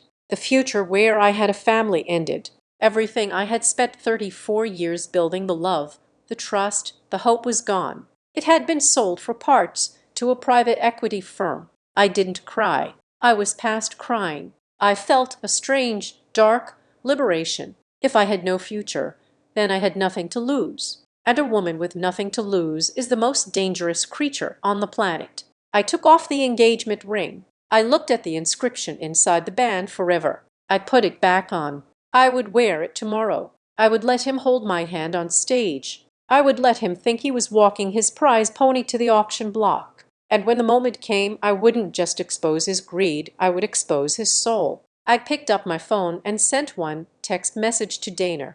"Add Ethan to the list. He goes down with the ship." The reply came back instantly. "Copy that. The warrant is drafted." I turned off the light. I lay in the dark, listening to the silence of the house that hated me. Tomorrow the silence would end. The morning of the gala arrived with the relentless efficiency of a military invasion. The sun had barely crested the horizon when the catering trucks began rumbling up the long winding driveway of the Callahan estate. They brought crates of champagne, sides of beef, and enough floral arrangements to bury a small town. My mother, Marilyn, was the general of this domestic army. She stood on the front steps, barking orders at the florists, directing them to place the white hydrangeas just so. She looked vibrant, energized by the prospect of the evening. To her, this was not just a party, it was a coronation. She believed that by midnight she would be the mother of the new CEO and the silent power behind the throne. I watched her from the window of the library, sipping hot water with lemon.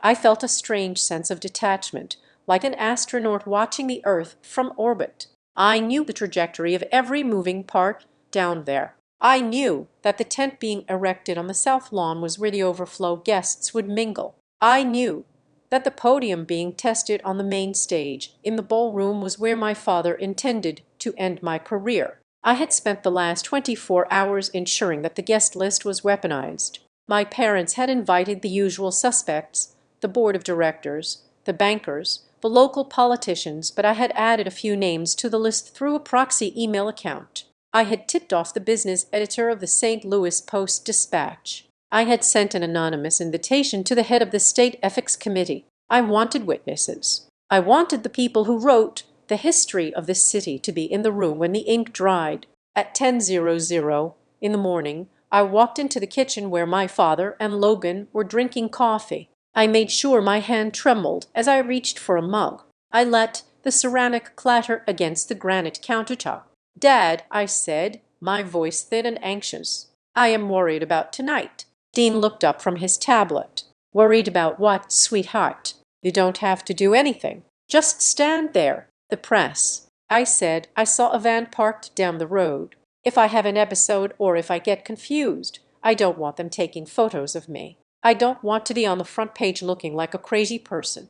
It was the perfect bait. It appealed to his vanity and his desire to control the narrative. "I think we should hire extra security," I continued. "Private contractors. Just to manage the perimeter and keep the paparazzi out." Logan snorted. "We have the house guys." "The house guys are old," I snapped, injecting a note of frantic paranoia into my tone. "I want professionals. I want Elliot Rains to bring in his own team from the firm he uses for the hotel. Please, Dad. It will make me feel safer." Dean exchanged a look with Logan. They saw a frightened, crumbling woman begging for a safety blanket. "Fine," Dean said, waving his hand dismissively. "If it calms you down, hire them. Put it on the company car." I breathed a sigh of relief. That was entirely fake. "Thank you."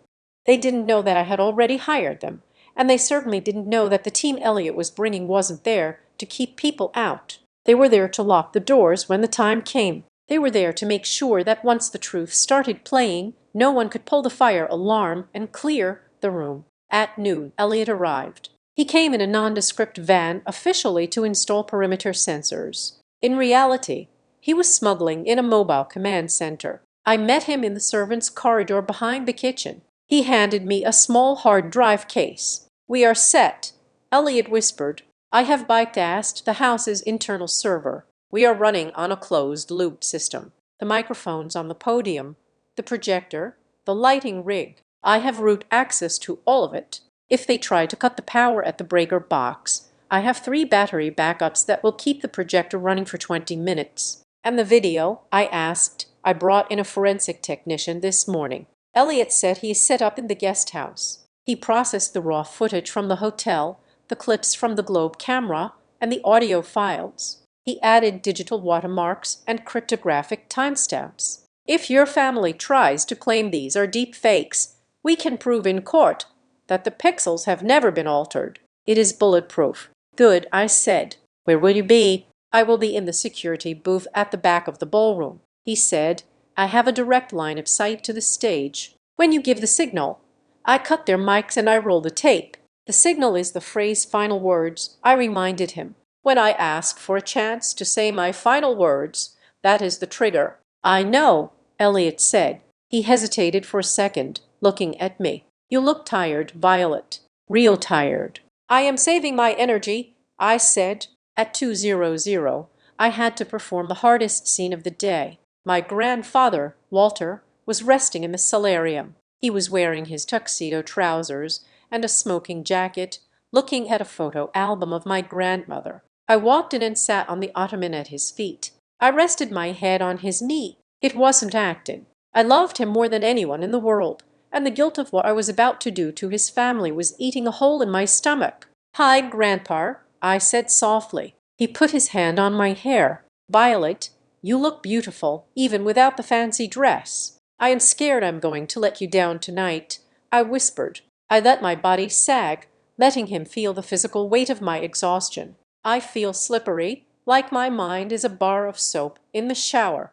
Walter sighed, a heavy rattling sound in his chest. "Your father tells me you need a rest. He says the stress is too much." "Maybe he's right," I lied. "Maybe I'm not strong enough." "You are the strongest of all of them," Walter said fiercely. "But even steel breaks if you bend it too much. If you need to step back, Violet, I won't be angry. I just want you to be healthy." I looked up at him. His eyes were cloudy but full of love. He believed the lie because he trusted the liars. "I promise you, Grandpa," I said, taking his hand, "by the end of tonight, everything will be set right. The company will be in safe hands." He squeezed my hand. "That is all I ask. He didn't know that the safe hands I meant were mine, and that setting things right meant destroying his son. I kissed his cheek and left before I started crying for real. At 4:00, the crisis hit. I walked into the ballroom to check the stage setup.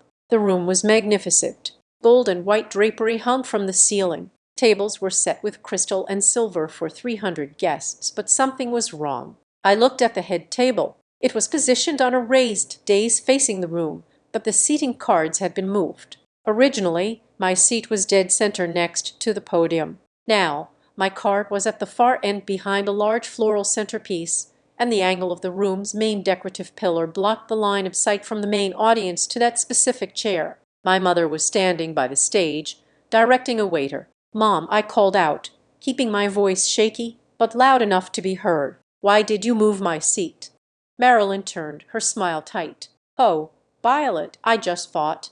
Well, you said you were feeling anxious about the press. I put you on the end so you can slip out easily if you feel a dizzy spell coming on. And the flowers give you a little privacy. It is for your own comfort." It was a lie. She was creating a blind spot. Just like at the birthday party, if I started to slur my words, or if I passed out from whatever cocktail they planned to give me tonight, she wanted to make sure the cameras didn't catch the details. She wanted to hide the body while the crime was in progress. "I suppose that makes sense," I said, lowering my head submissively. "You are always thinking of me." "Always," she said. I waited until she walked away to check the lighting rig. The moment she was gone, I walked up to the dais. I swapped the cards back. I put myself right back in the center next to the microphone. Then I did something else. I took the large floral centerpiece, a massive arrangement of lilies and orchids, and rotated it. Hidden deep inside the foliage, undetectable unless you were looking for it, was a small high-fidelity wireless microphone I had gotten from Elliot. I didn't stop there. I walked to the green room, the small parlor behind the stage where the family would gather before the speeches. I reached under the coffee table and stuck a second transmitter to the wood using industrial tape. I placed a third one behind the velvet curtains. I texted Dana clean. "The ears are on. We will hear them breathing." Dana replied instantly. "I am parked a mile away. The sheriff is with me. We are just waiting for the call. Remember, do not engage until they commit to the fraud. Let them say the words." I went back to my room to dress. It was 6:00. The guests would start arriving in an hour. I locked my bedroom door. I stood in front of the full-length mirror. I stripped off the comfortable clothes, the sick girl costume I had been wearing all week. I showered, scrubbing my skin until it was pink, washing away the residue of the victim. I put on the dress. It was a custom piece, a column of silver silk that looked like liquid mercury. It was backless, severe, and stunning. It was not the dress of a retiring invalid. It was the dress of a queen who had come to behead traitors. I applied my makeup with surgical precision. I covered the dark circles. I contoured my cheekbones to look sharp enough to cut. I put on a dark blood-red lipstick. I fastened the diamond necklace Ethan had given me. It glittered at my throat. I picked up the small clutch purse. Inside, I didn't have lipstick or a compact. I had the micro SD card with the evidence shard sewn into the lining. I had a backup trigger for the video system, a small fob that looked like a car key. I looked at myself in the mirror. For 34 years, I had tried to be the good daughter. I had fixed their messes. I had hidden their secrets. I had earned money they didn't deserve and covered up sins they didn't regret. I had wanted them to be proud of me. That want was gone. It had been cauterized by a vial of poison and a betrayal so deep it had no bottom. "You are not Violet, the victim," I told my reflection. The voice that came out was low and steady. It was the voice of the woman who had negotiated 100 million land deals. "You are the prosecutor. You are the judge. And tonight, you are the executioner." I heard a knock at the door. "Violet, it was Ethan. The car is waiting to take us around to the front entrance. Are you ready?" I took a deep breath. I let my shoulders drop. I softened my eyes. I opened the door and looked at him with a fragile, tremulous smile. "I think so," I whispered. "Just don't let go of my hand." "Okay, I feel like I might fall." Ethan smiled, that perfect predator smile. "I have got you. I won't let you fall." He offered his arm. I took it. We walked down the hallway together, the perfect couple, heading toward the slaughter. The clock struck 7. The game was on. The ballroom of the Callahan estate had been transformed into a gilded cage. 300 guests filled the space, a sea of black tuxedos and designer gowns that shimmered under the crystal chandeliers. The air was thick with the scent of expensive perfume, roast duck, and the electric hum of speculation. Everyone knew something was happening tonight. They just didn't know they were attending a public execution. My mother had outdone herself with the lighting. It was soft, amber-hued, and flattering, designed to make the powerful look godlike and the weak look fading. I was the fading one. I walked through the crowd with Ethan Ward glued to my side. His hand was clamped around my waist, his thumb digging into my hip bone with possessive force. To the casual observer, he was the devoted fiancé supporting his fragile partner. To me, he was a prison warden ensuring the inmate didn't make a run for the exit. "Smile, darling," Ethan whispered in my ear, his breath hot against my neck. "The vice president of the bank is looking at us." I offered a wan, trembling smile to the banker. I let my eyelids droop slightly, leaning heavily against Ethan as if my legs could barely support the weight of my silk dress. "Violet," the banker said, his voice dropping to a sympathetic register, "it is good to see you. We heard you have been under the weather." "Just a little tired," I said, making my voice sound airy and detached. "I have been working so hard, but Ethan is taking such good care of me." "She just needs a long vacation," Ethan said smoothly, tightening his grip on my waist. "We are going to make sure she gets the rest she deserves." Across the room, I saw my parents flanking my grandfather. Walter, they were working on him like a pair of vultures picking at a carcass before it was even dead. My father, Dean, was leaning close to Walter's ear, gesturing toward me with a look of profound sadness. My mother, Marilyn, was patting Walter's hand, nodding in agreement. I knew exactly what they were saying. "Look at her, Dad. She can barely stand. It is cruel to keep her in the game. We have to let her go." Logan was circulating near the bar, playing the role of the capable heir. He shook hands, slapped backs, and laughed a little too loudly, but every 30 seconds his eyes darted toward me. It wasn't a look of concern. It was the look of a hunter checking a trap to see if the rabbit was still caught. He was checking for defiance. He was checking for clarity. He saw neither. I gave him what he wanted. I stared blankly at a floral arrangement, letting my mouth hang open slightly, looking lost in my own house. Then the atmosphere in the room shifted.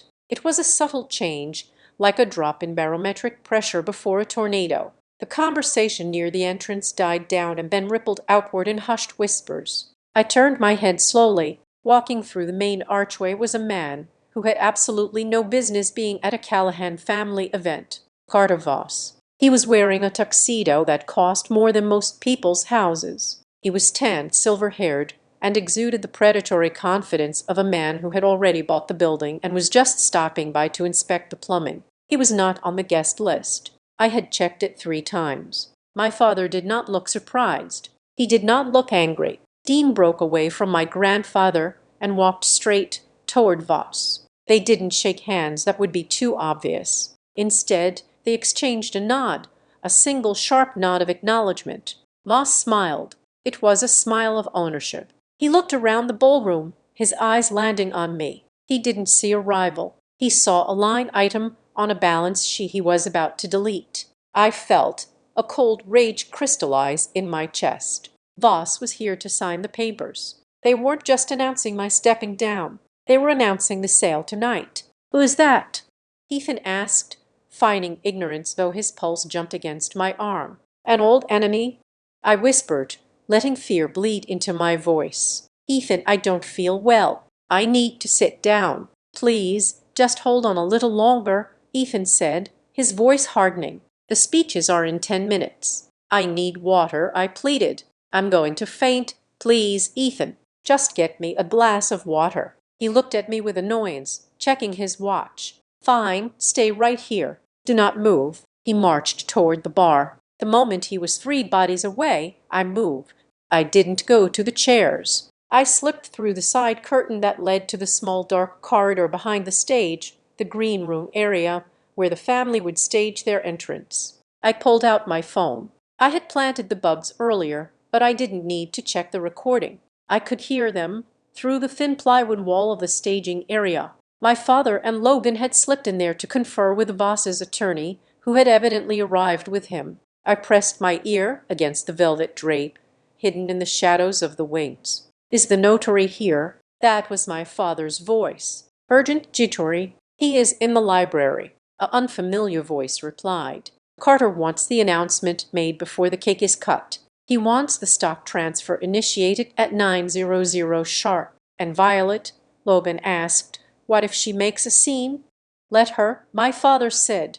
I could hear the sneer in his voice. "We have Dr. Aris in the front row. If she starts screaming, it just proves our case. We have the emergency guardianship petition drafted and ready to file. The moment Walter announces the transition, we invoke the medical clause in the corporate bylaws. She is stripped of voting rights effective immediately." "Does Ethan have the prenup ready?" Logan asked. "He is handling her," Dean said. "Once she is declared incompetent, Ethan exercises his power of attorney to sign off on the trust transfer. It is a closed loop.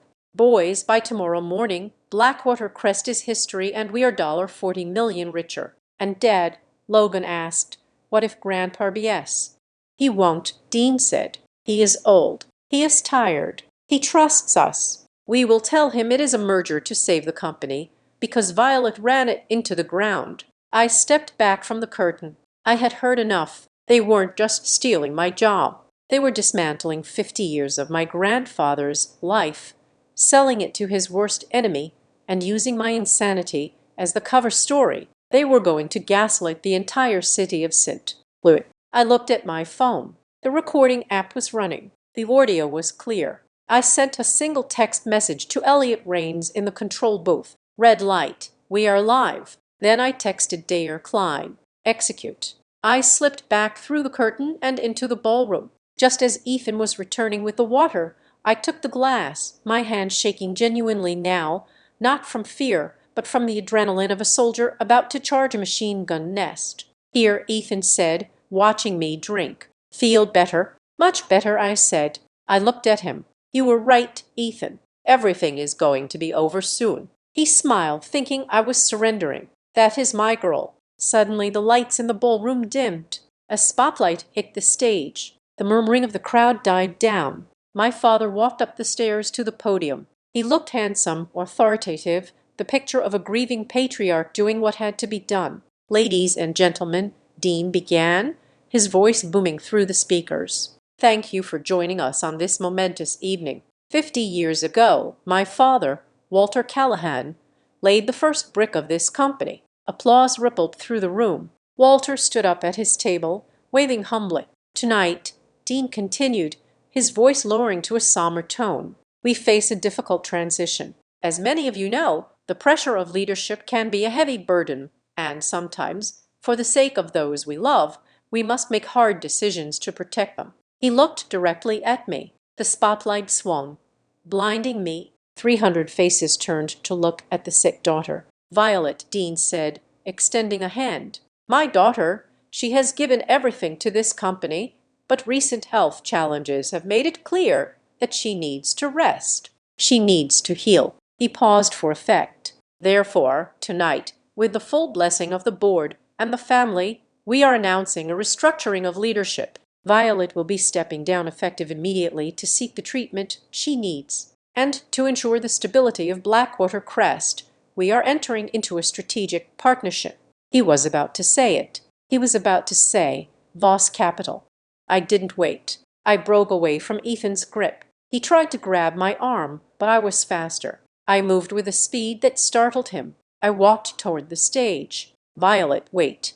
Ethan hissed, lunging for me. A large man in a black suit, one of Elliot's private security team, stepped seamlessly into Ethan's path, blocking him. I walked up the stairs. My father looked at me. For a second, he looked relieved. He thought I was coming up to hug him and accept my fate. He thought I was playing the script. I reached the podium. I stood next to him. I leaned into the microphone. "Thank you, Dad," I said. My voice was breathless, weak. I just want to say one thing before I go." Dean covered the mic with his hand, whispering to me, "Make it short, Violet. Don't embarrass yourself." "I won't," I whispered back. I looked out at the audience. I saw Carter Voss in the back smirking. I saw Logan near the stage checking his phone. I saw my mother clutching her pearls. And I saw my grandfather looking at me with tears in his eyes, thinking he was watching my defeat. I stood up straighter. I took a deep breath. I looked directly at the camera lens in the back of the room, the one I knew Elliot was monitoring. "I would like to say my final words," I said clearly. That was the code. The ballroom plunged into darkness. Gasps of surprise filled the room. "What is going on?" my father snapped, hitting the side of the podium. "Cut the lights back on." "The power is out," I said calmly, my voice projecting in the dark. "But don't worry, we have backup behind me." The massive projection screen that had been displaying the company logo suddenly flickered to life. It wasn't connected to the house power. It was running on Elliot's batteries. The screen turned a bright, blinding white. Then a video began to play. It wasn't a corporate retrospective. It was a grainy, high-definition clip from a security camera. It showed a dinner table. It showed my mother raising her arm to block a view. It showed my father scanning the room. And it showed Logan Garcia pouring a vial of poison into my glass. The silence in the room was absolute. It was the silence of 300 people forgetting to breathe at the same time. I stepped back from the podium as the light from the screen illuminated my father's face. The look of confusion on his face dissolved into pure, unadulterated terror. I checked my watch. 30 seconds. I had 30 seconds before the shock wore off and they tried to rush the stage. I turned to my father. "You wanted to talk about my health." "Dad," I asked, my voice no longer weak but cold as the grave, "let's talk about the toxicology report." I pointed to the screen as the image changed to the document from the lab highlighting the scopolamine compound. And then I said, "Let's talk about the price tag you put on my life." The screen flashed to the email between Dean and Carter Voss. The subject line, "Liquidation of EG assets, final terms." The room erupted. It wasn't applause. It was the sound of a dynasty shattering. I looked at Carter Voss. He wasn't smirking anymore. He was pushing his way toward the exit, but the doors were locked. My future ended there. No, their future ended here. The screen behind me did not go black. It looped over and over again.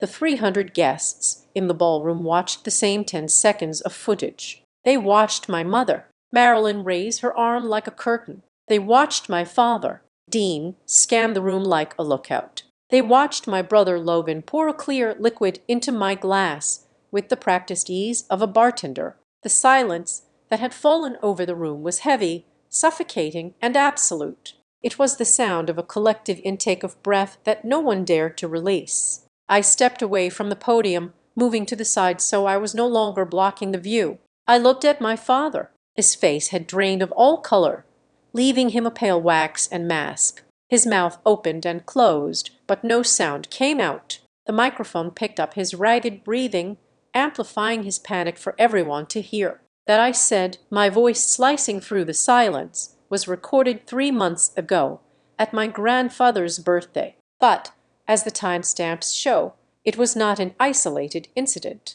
I clicked the remote fob in my hand. The screen changed. It was no longer a video. It was a document. A medical report from Midwest Forensic Labs blown up to the size of a billboard. "For the last 6 months I have been experiencing memory loss, confusion, and fatigue," I said, addressing the crowd.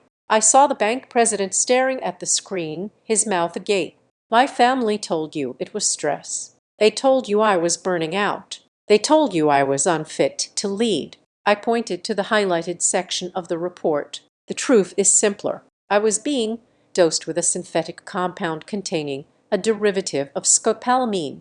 It creates symptoms indistinguishable from early onset dementia or a nervous breakdown. It makes the victim compliant, suggestible, and chemically incompetent." My mother let out a strangled sob. She reached for my grandfather's arm, but Walter Callahan pulled away from her as if she were made of fire. He stared at the screen, his eyes wide with a horror that transcended anger. "Why?" I asked the room. Why poison your own daughter? Why destroy the mind of the person running your company? I clicked the remote again. The screen shifted to a collage of financial ruin. On the left, photographs of Logan's gambling markers from Las Vegas. On the right, the threatening letters from the loan shark, Apex Capital. Because my brother, the man they want to replace me with, is $2 million in debt to people who break legs for a living, I said. Logan, who had been frozen near the edge of the stage, suddenly lunged forward. That is a lie, he screamed, his voice cracking. That is fake. She forged it. And to pay that debt, I continued ignoring him. They needed to sell the company, but they couldn't sell it while I controlled the voting shares. They couldn't sell it while I was sane. I clicked the remote one more time. This was the kill shot. The audio waveform appeared on the screen. This was recorded 2 days ago, I said. In the library of this house. I pressed play. My father's voice boomed through the speakers, loud and distorted, but unmistakably him. We need to stop her from going to Dr. Sterling. If he scans her brain and finds out she is spying, we are dead. The guardianship petition requires a diagnosis of permanent incapacity. Then, Logan's voice, once the announcement is made on stage and she melts down in front of the cameras. No one will believe a second opinion. We own the narrative. Then my father again. By tomorrow morning, Blackwater Crest is history and we are $40 million richer. The audio cut off. The reaction in the room was physical. People recoiled. A woman in the front row covered her mouth. The reporter from the Post-Dispatch was typing furiously on his phone. My father gripped the podium, his knuckles white. He looked like a man standing on the deck of a ship that had already snapped in half. Violet, he rasped, his voice pleading. Now, Violet, please, we can explain. It is not what it looks like. It looks like conspiracy to commit grievous bodily harm, I said. It looks like fraud. It looks like you sold your father's legacy to the highest bidder. I turned my gaze to the back of the room. The spotlight followed my eyes, landing on Carter Voss. He was trapped near the double doors. 2 of Elliot's security guards stood in front of him, arms crossed. Voss looked furious, his face a mottled red. And the buyer, I said, is not a neutral party. It is Voss Capital Partners. A gasp went through the room. Everyone knew the history. Everyone knew Voss was the enemy. You sold us out to him. I said to my father, you were going to let him dismantle everything Grandpa built just to cover Logan's debts and line your own pockets. Suddenly, movement to my right caught my eye. It was Ethan. He wasn't looking at the screen. He was looking at me. His face was twisted into a mask of pure venomous rage. The mask of the loving fiancé had completely disintegrated. He rushed the stairs. You bitch, he shouted. Give me that microphone. He moved fast, fueled by desperation. He wanted to stop the bleeding. He wanted to regain control. He reached the top of the stairs, his hand outstretched to grab the remote. I didn't flinch. I didn't back away. I clicked the remote to the final slide. It was a single page of legal text, the prenuptial agreement. Clause 42. I shouted over his approach. The text appeared on the screen highlighted in red. In the event of the incapacitation of the spouse, all voting rights and asset control transfer immediately to the partner. Ethan froze. He was 3 ft away from me. He stared at the screen. He saw his own trap laid bare for 300 people to read. You weren't marrying me for love, Ethan, I said, my voice calm and deadly. You were the lock. They were the trap, but you were the lock. You were going to sign my assets over to them the moment I was committed. Ethan looked at the crowd. He saw the disgust on their faces. He saw his career as an investment banker incinerating in real time. He looked back at me, and for the first time I saw fear. Violet, he stammered. Baby, I didn't know. I swear. Don't, I said. Just don't. At that moment, the double doors at the back of the room burst open. Dana Clean walked in. She was not alone. Behind her were 4 uniformed officers from the St. Louis County Police Department and 2 agents in windbreakers that said FBI Financial Crimes Division. The crowd parted like the Red Sea. Dana walked straight to the stage. She looked at me and nodded. It was a nod of respect, a nod of victory. Dean Garcia, Marilyn Garcia, Logan Garcia, the lead officer, announced, his voice booming without a microphone. "Please remain where you are. We have warrants for your arrest for conspiracy, wire fraud, and attempted poisoning." My mother collapsed. She didn't faint gracefully like in the movies. She crumpled into a heap of navy silk, sobbing hysterically. "I didn't know," she wailed. "Dee made me do it. I just wanted to help." My father looked at her with pure hatred. The family unit, so tight and perfect 5 minutes ago, was eating itself alive. Logan tried to run. It was a pathetic attempt. He jumped off the side of the stage and sprinted toward the kitchen service entrance. Elliot Rains was waiting for him. Elliot stepped out from the shadows, grabbed Logan by the collar of his tuxedo, and slammed him against the wall. It was violent, efficient, and deeply satisfying. Logan slid to the floor, weeping. The police moved in. They handcuffed my father first. He didn't resist. He just stared at me. "I am your father," he whispered as they clicked the cuffs on. "How could you do this?" I looked at him. I felt nothing. No love, no hate, just the cold, hard clarity of a balance sheet that had finally been balanced. "You stopped being my father the moment you handed Logan that vial," I said. They handcuffed my mother. They dragged Logan up from the floor. And then they moved to Ethan. He tried to straighten his tie. He tried to look dignified. "This is a misunderstanding," he said to the officer. "I am just the fiancé. I have nothing to do with the business." "We have your emails to Carter Voss, Mr. Ward," the FBI agent said. "Turn around." Ethan looked at me one last time. His eyes were pleading. "Violet," he said, "the prenup. I never signed it. We can fix this." I turned my back on him. I walked over to the table where my grandfather was sitting. Walter Callahan was a statue. He sat in his wheelchair, his hands gripping the armrest so hard his veins were bulging. He was watching his son, his daughter-in-law, and his grandson being led away in chains. The room was filled with the low murmur of shock, the clicking of cameras, and the shuffle of police boots. I knelt beside him. "Grandpa," I said softly. He turned his head slowly. His eyes were filled with tears, but they were also filled with a terrible, heartbreaking realization. He looked at the empty stage. Then he looked at the police. Then he looked at me. "Is it true?" he asked. His voice was a rasp, a sound of old paper tearing. "All of it. The poison, the sale." I nodded. "Yes, Grandpa, it is all true. I have the proof. I saved the company, but I had to break the family to do it." He closed his eyes. A single tear tracked through the deep lines on his cheek. He took a shaky breath. Then he opened his eyes and looked at the space where his son had been standing. "They did not love you," he whispered. "They did not love me. They only loved the chair." He reached out and took my hand. His grip was weak, but his skin was warm. "You are the only one left, Violet," he said. "You are the only Callahan left." I squeezed his hand. "I am here," I said. "I am not going anywhere." I stood up, keeping his hand in mine. I looked out at the ballroom. The police were escorting Carter Voss out the back door. The guests were beginning to disperse, whispering, texting, carrying the story of the century out into the night.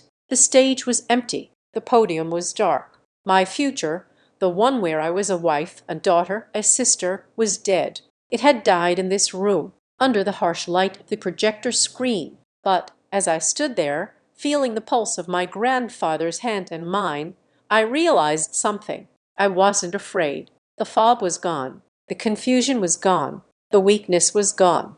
I was Violet Garcia. I was the CEO of Blackwater Crest. And I had just taken out the trash. I looked at the camera one last time. "You didn't do this because I was weak," I said, speaking to the ghosts of the family that had just been dragged out. "You did it because I was the one you couldn't control."